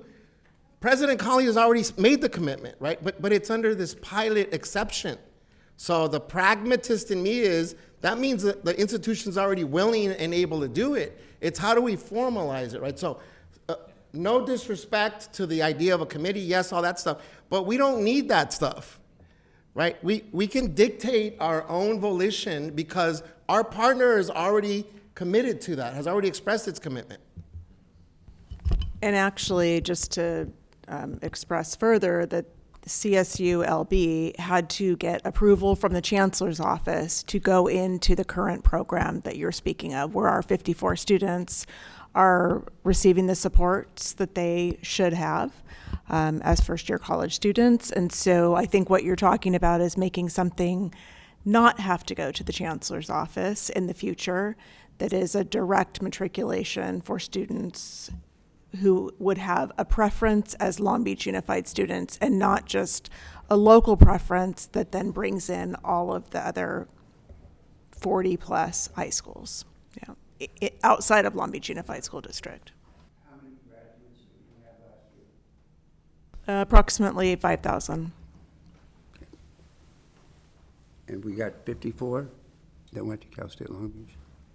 There were 54 admitted into this program out of 113 that were identified for eligibility for this particular program. Mm-hmm.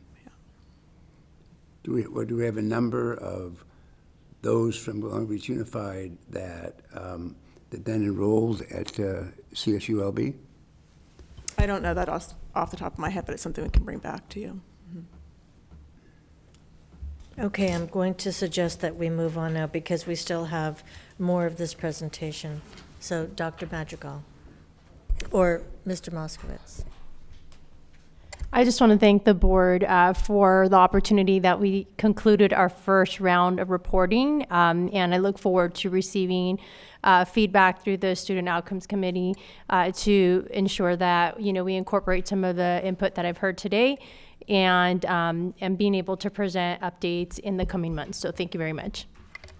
And actually, let me thank you, Dr. Madrigal, for a wonderful year of learning with us as you completed your first year. It's been a terrific year of engaging your team in different ways, building different kinds of reporting on behalf of our students, and really to help us be learners in new ways in service to our students. So deep appreciation for what you represent and our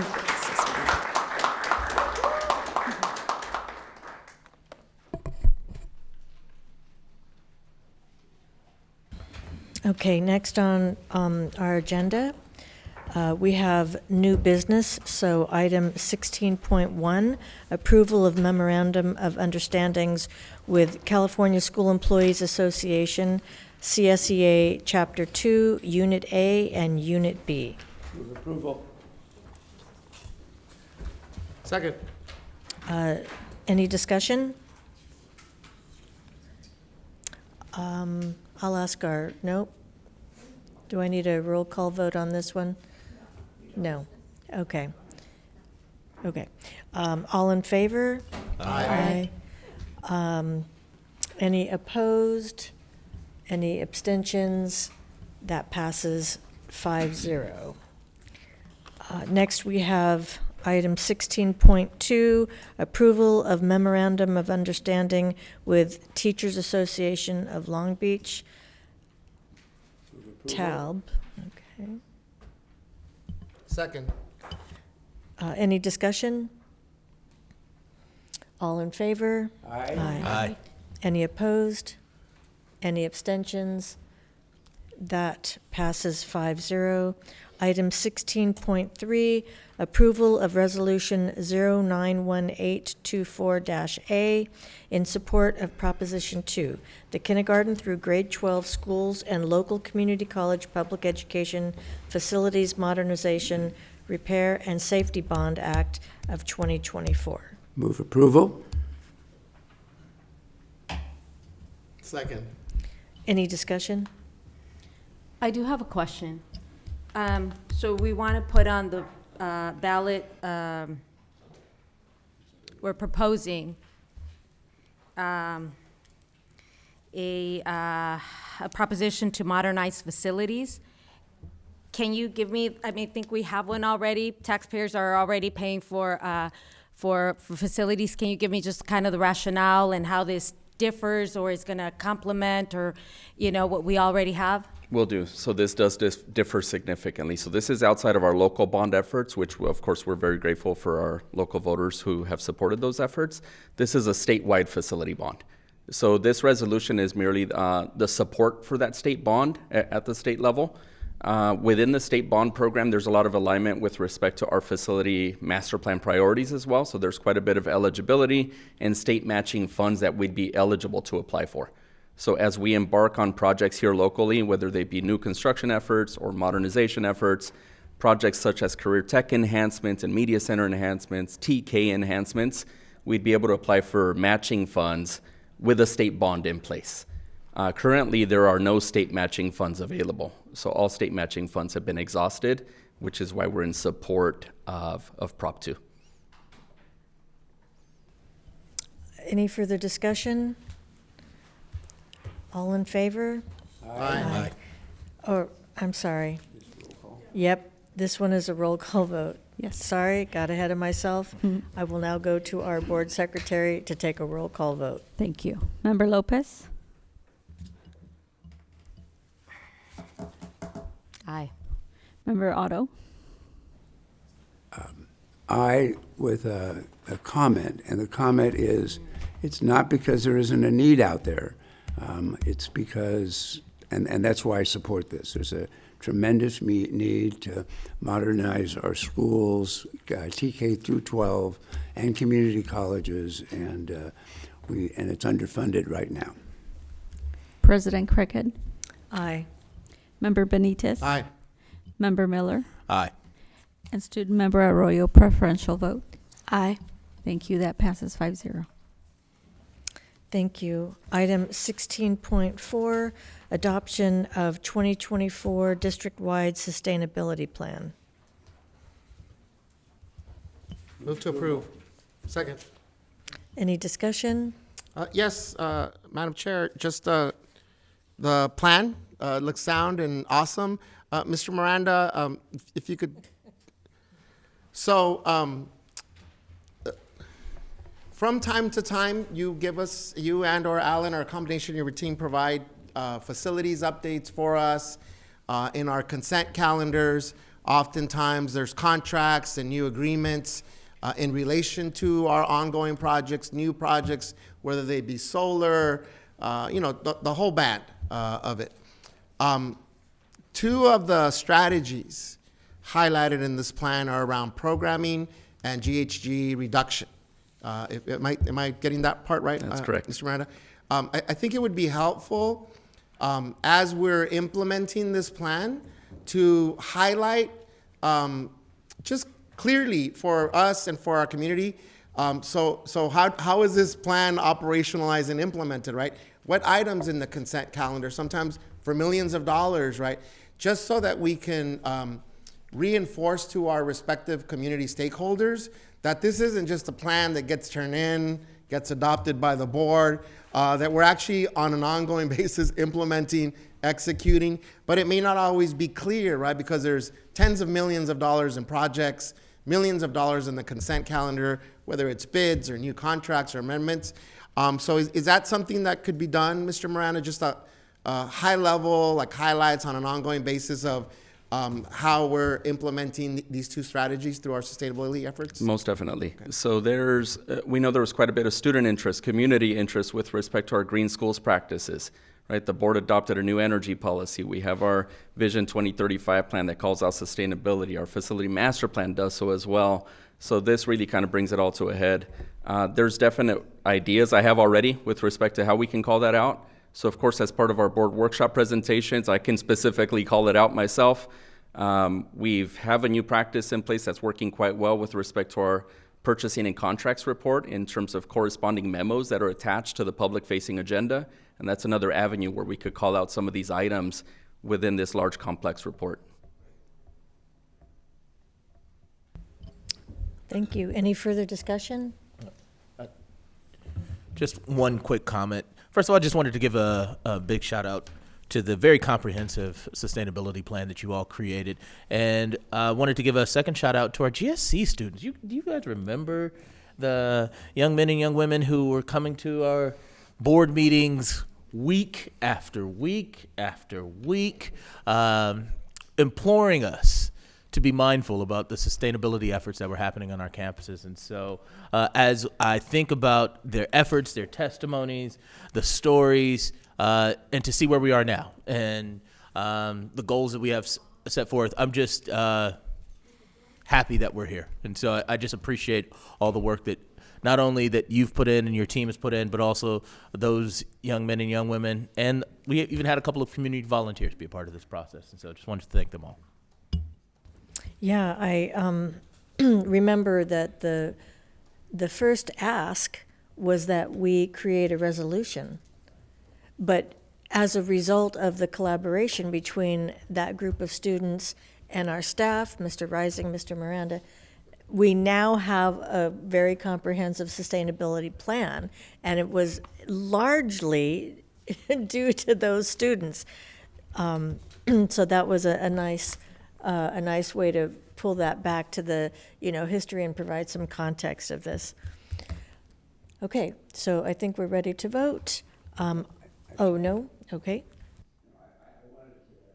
I support to the plan. I think it's very, very well written, thought out.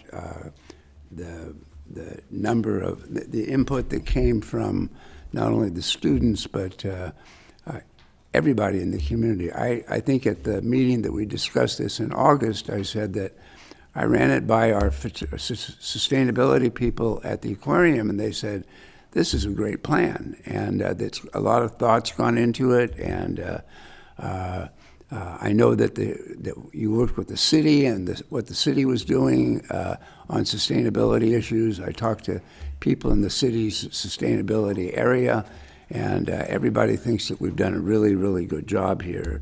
And that's why I'm very supportive of this. I noticed, and I think I said in August, that the only thing I saw about water was artificial turf, but I think there's more to that now. We've got plenty of opportunities to expand what it is that we say we're going to do. We also, ordinarily there's a schedule to get to net zero admissions, and yet this is really the beginning. This is our first plan, and I'm very excited with the work that Alan and David have done here, and I think that this is our look into the future about how we're going to do this. So I'm very supportive. Thank you. Without further discussion, we'll go ahead and take a vote on this. So all in favor? Aye. Aye. Any opposed? Any abstentions? That passes 5-0. And now we are at report of board members, and I'm very excited that we are giving Ms. Arroyo her first opportunity at the conclusion of her first board meeting up on this dais to give your report. I just wanted to take this time to highlight the LBUSD Media Services and specifically their partnership with the students and their promotion of student engagement and leadership through their internships, specifically with their podcasts and that system that they have set up.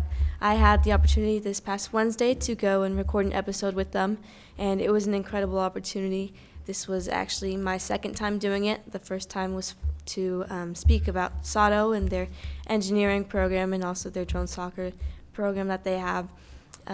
But this time I was actually able to work with the students that they have there, their student workers and interns, and it was an incredible experience, and it's very well put together, and it's really great to see the students working to create such a great production. And it's such a great thing for the district to have, and especially for the students, as it allows them to share their voice and on all different topics that they have. So yeah, there's some very great work that's being done over there, and I'm excited to see what more they have for us. Thank you. I'm glad you mentioned our multimedia services.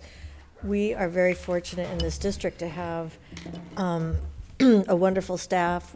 We have a studio. In the old days, they used to do filming and editing there. It's digital now, which is different. But anyhow, we're very fortunate. Mr. Miller.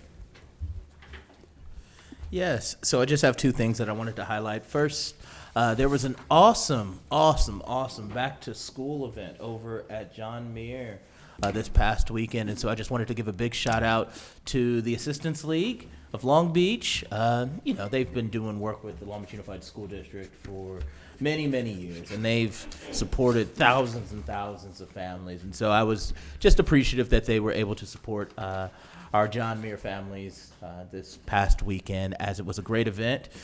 Saw a lot of our LBUSD staff there. I even brought a special guest, and Mr. EJ, and had him strapped to my chest, and he was enjoying the scene and the music and everything else. But all things considered, the part that was most enjoyable was seeing all the beautiful families and all of the just great resources that were provided, from backpacks to books to free popcorn. It was just a great overall event. So I just wanted to give them a special shout out and a big thank you. Last but definitely not least, as I talk about back to school, was back to school night for elementary students. That was yesterday. I had the opportunity to visit my daughter's school, and for obvious reasons, but more importantly, just working with that campus in particular about back to school night, because that's a big opportunity. You know, at my daughter's campus, it was parents only, right? It's that one opportunity for you to get that back and forth with your teacher, to not just talk about your child in particular, but what the expectations are for the class. And I think that's that true FaceTime when we talk about just outreach and communications as a whole. Having that in-person connection is important. And so as we continue to up our exterior communication from our multimedia team, from the emails that we send, from should we even get text messages from time to time, I don't want us to lose sight of what I've always felt is the most powerful tool that we have is our physical people capital and those one-to-one connections. And so things like back to school night really provide us with that opportunity. And so, like I said, yesterday was a great event at my daughter's campus, and I drove by Whittier, but they had a hard 5:30 stop. So I didn't want to pop in on them. But all things considered, it was just great to see all of the families and all of the parents really getting that one-to-one connection, that FaceTime connection with the campus to hear not what's just going on, but how the district is looking to support them. So that's the end of my report. Thank you. Dr. Benitez. Just one announcement from my end. I like that physical people capital. Yeah. Building on that. So at our last board meeting, I shared that I would be doing school community visits at all of the schools in the district that I represent. So I'm starting this Friday at Edison, Monday at Renaissance, and then I'll just work my way through all the schools in the district that I represent. I want to give a special shout out to Leticia Rodriguez, our board secretary, that helped me coordinate with everyone's busy schedules at the school. So I'll be there in the mornings, a little bit of cafecito, té, pan dulce. Leticia reminded me that Tierra Mia, mi tierra actually has these delicious horchata cupcakes. So maybe I do a stop before Edison for that. What time was that? Please be on the lookout through your school's communications. It depending on when the school has their start time, I'll be there shortly before and after each school's start time. So you can follow up with me to see where those cupcakes are going to be, Madam Chair. And don't think I won't. Mr. Otto? Yeah. I think this was a very good board meeting. What we got to see was a lot of what our staff is doing. I am particularly impressed with the student-focused outcomes, end-of-year data monitoring work that we saw today. You can see that a lot of work has gone into that. And it's also, as we saw at the end of that presentation, or towards the end of that presentation, kind of pulls the covers back a little bit on where we are and what we're trying to do, what we're doing a good job of tackling, and raising issues that maybe we're not in complete control of, but that we can do something about with the political skills that we have and interests that we have. And so I think it's a good discussion. I like the passion. I sometimes worry about the passion, but not tonight. And I think that that this is a good start for the school year, and I'm looking forward to where we go from here. We saw the sustainability plan in August, but we passed it tonight, and it's our first sustainability plan. It's extremely well done. It's collaborative, and it's a good place for us to start looking forward for things that we can do with our new tech officer, and so I think it was a very good meeting. If somebody would have told me what's your over and unders for this meeting tonight, I would have said I think we're going to be out of here by 6, maybe 5:30, and the fact that we weren't was a pleasant surprise, and I think we did a great job. Thanks. Thank you. Ms. Lopez.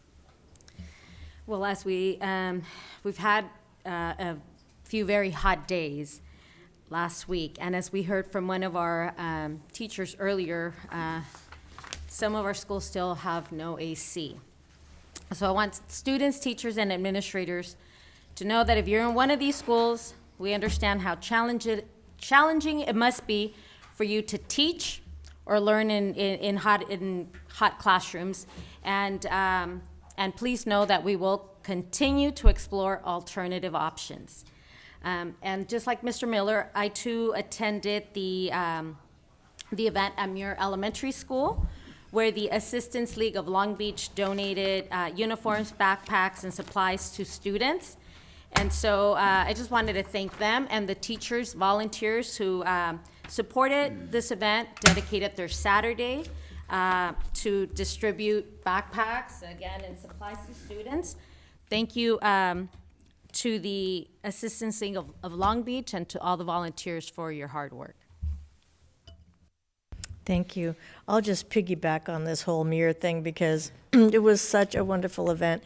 I also, in addition to the Assistance League volunteers, I want to thank the volunteers that were there from Boeing, Molina Healthcare, AAA, and the Beta Pi Sigma sorority, the TAU chapter, for giving their time on a Saturday. All the families that were there were so happy and enjoying the whole event, and it's wonderful. The Assistance League provides somewhere between 10 and 12,000 uniforms for our Long Beach Unified School students every year. And then they pick one school that receives backpacks, uniforms, and everything for the entire school. So Muir was the chosen one this school year. And I also want to give a shout out to the new principal at Muir, Maria Yepes, because this is her first year as principal at Muir, but 10 years ago, she was a teacher at Muir, and she spent 16 years there as a teacher. And so she's very invested in the Muir community. And she grew up on the west side. And she grew up on the west side, and she's very proud of that. So I want to congratulate her on returning to Muir in the capacity of a principal. Yes, and also she has students that are children of former students at the school now. Okay, and then earlier there was a theme of unsung heroes, and so towards that end, I want to acknowledge that, but we, of course, we had that extreme heat event, and we still have 12 schools that don't have any air conditioning, and they had to endure that very brutal heat wave. It's been quite a long time since we've had a heat wave like that, and so 12 schools without school-wide air conditioning, and although we've been able to modernize 36 of our schools since the voters passed Measure E in 2016, we still have that last dozen schools. And for them, it's, the extreme heat is still an issue. So I'd like to uplift a sentiment and from one of our fabulous teachers, a choral and vocal music director from Milliken. He emailed a bunch of us, and he said, I just wanted to send a quick note of admiration for our Milliken High School daytime custodian crew. They come in super early all school year, but this time of year we're dealing with extremely high temperatures and no HVAC.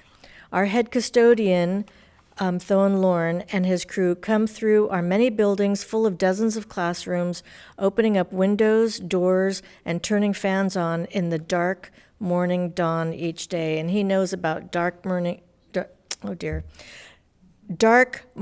dawn because he teaches a 0 period, and so he's there early most times. And he went on to say that LBUSD is so lucky to have so many unsung heroes that work hard daily and don't always get the recognition they deserve. So I asked him if it would be okay if I shared that email and those sentiments, because I felt it was important to acknowledge the people who always care about our students. And we heard from our Sato student representative earlier this evening about everybody that makes the system work. And so I just want to take a moment and acknowledge all the good things that are happening, all the hard work that people are putting in. And we feel the pain of those extreme heat days. We do everything possible. We have heard that there are more things we can do. We definitely want the best for our classroom environments, for our teachers, for our students, for staff. And I know that the facilities plans are on a fast track. I think we're going to be completing another 4 or 5 projects in this next school year. So next year we'll be in an even better position to deal with extreme heat occurrences. Dr. Baker. Yes, thank you. So I'll end this evening tonight just highlighting a number of things that are coming up in the next few weeks. It will be a busy second half of September and October. And I'd like to start, I loved hearing Ms. Arroyo speak about Latino Heritage Month, our Latina board member sitting here and getting to tell about the celebration that will take place across our district in the month ahead. And there are many celebrations. So we have put out information about our inaugural Latino Heritage Celebration that will take place on Saturday, September 28th at Cabrillo High School from 9 to 12. A wonderful event that will involve community partners as well as students, and lots of arts that will take place, as well as some food and other vending that will go on. So just welcome our community of all backgrounds to celebrate the beautiful Latino heritage that exists in our community and in our schools. Along with that, Noche Latina will be held at Renaissance High School on September 27th in the evening from 6 to 9. A school event, but that is also supported by the city and a number of other community organizations. And then this weekend, actually, on Saturday, also at Cabrillo, is the Community Advisory Committee's Education Celebration that will take place from 12 to 4, a place to obtain information on district programs, advocacy, and most importantly, meet LBUSD staff and other CAC members. And so just encouraging all to get out to the CAC festival as well. On Sunday, our Sankofa Parent Village will have its back to school celebration from 12 to 4 at Houghton Park. Lots of resources, games, activities, as the flyer says, music, school supplies, and other giveaways, and student entertainment. So welcome our community, fun for the whole family this Sunday, September 22nd at Houghton Park from 12 to 4. And then just a couple of other announcements. So you mentioned going to back to school night for elementary. There are 2 nights left of our back to school night series. Middle schools, most of our middle schools will host on September 24th in the evenings. You can look for specific times on the school websites, and then high schools on October 1st. So I want to just remind the community to get out and participate in back to school celebrations. And then lastly, for any students who come across my superintendent's report, this is the time that we welcome applications for Raising Student Voices and Participation, which is the Student Advisory Committee. We call for juniors and seniors who want to bring their voice, including to Ms. Arroyo and to others in the community, but most importantly to the adults that sit around this table that make decisions. It's a way for us to really hear student voice across campuses, and so look on your Canvas. There's a Canvas course and Canvas information on Canvas for students to apply to be a part of RSVP. And that concludes my report tonight. Thank you. Thank you. And a fun fact in honor of the Latino Hispanic Heritage Month, in addition to Ms. Arroyo, the makeup of the board kind of reflects the makeup of our school district, because we're at about 65% Latino in the school district, and we have 3 Latina members of the board in addition to Ms. Arroyo.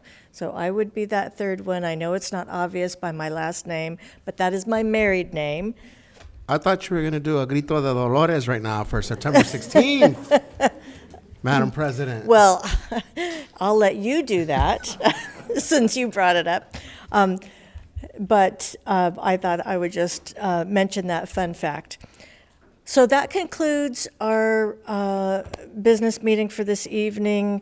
Without objection, I will adjourn the meeting. And this meeting is adjourned. Thank you, everyone, for coming. Good evening.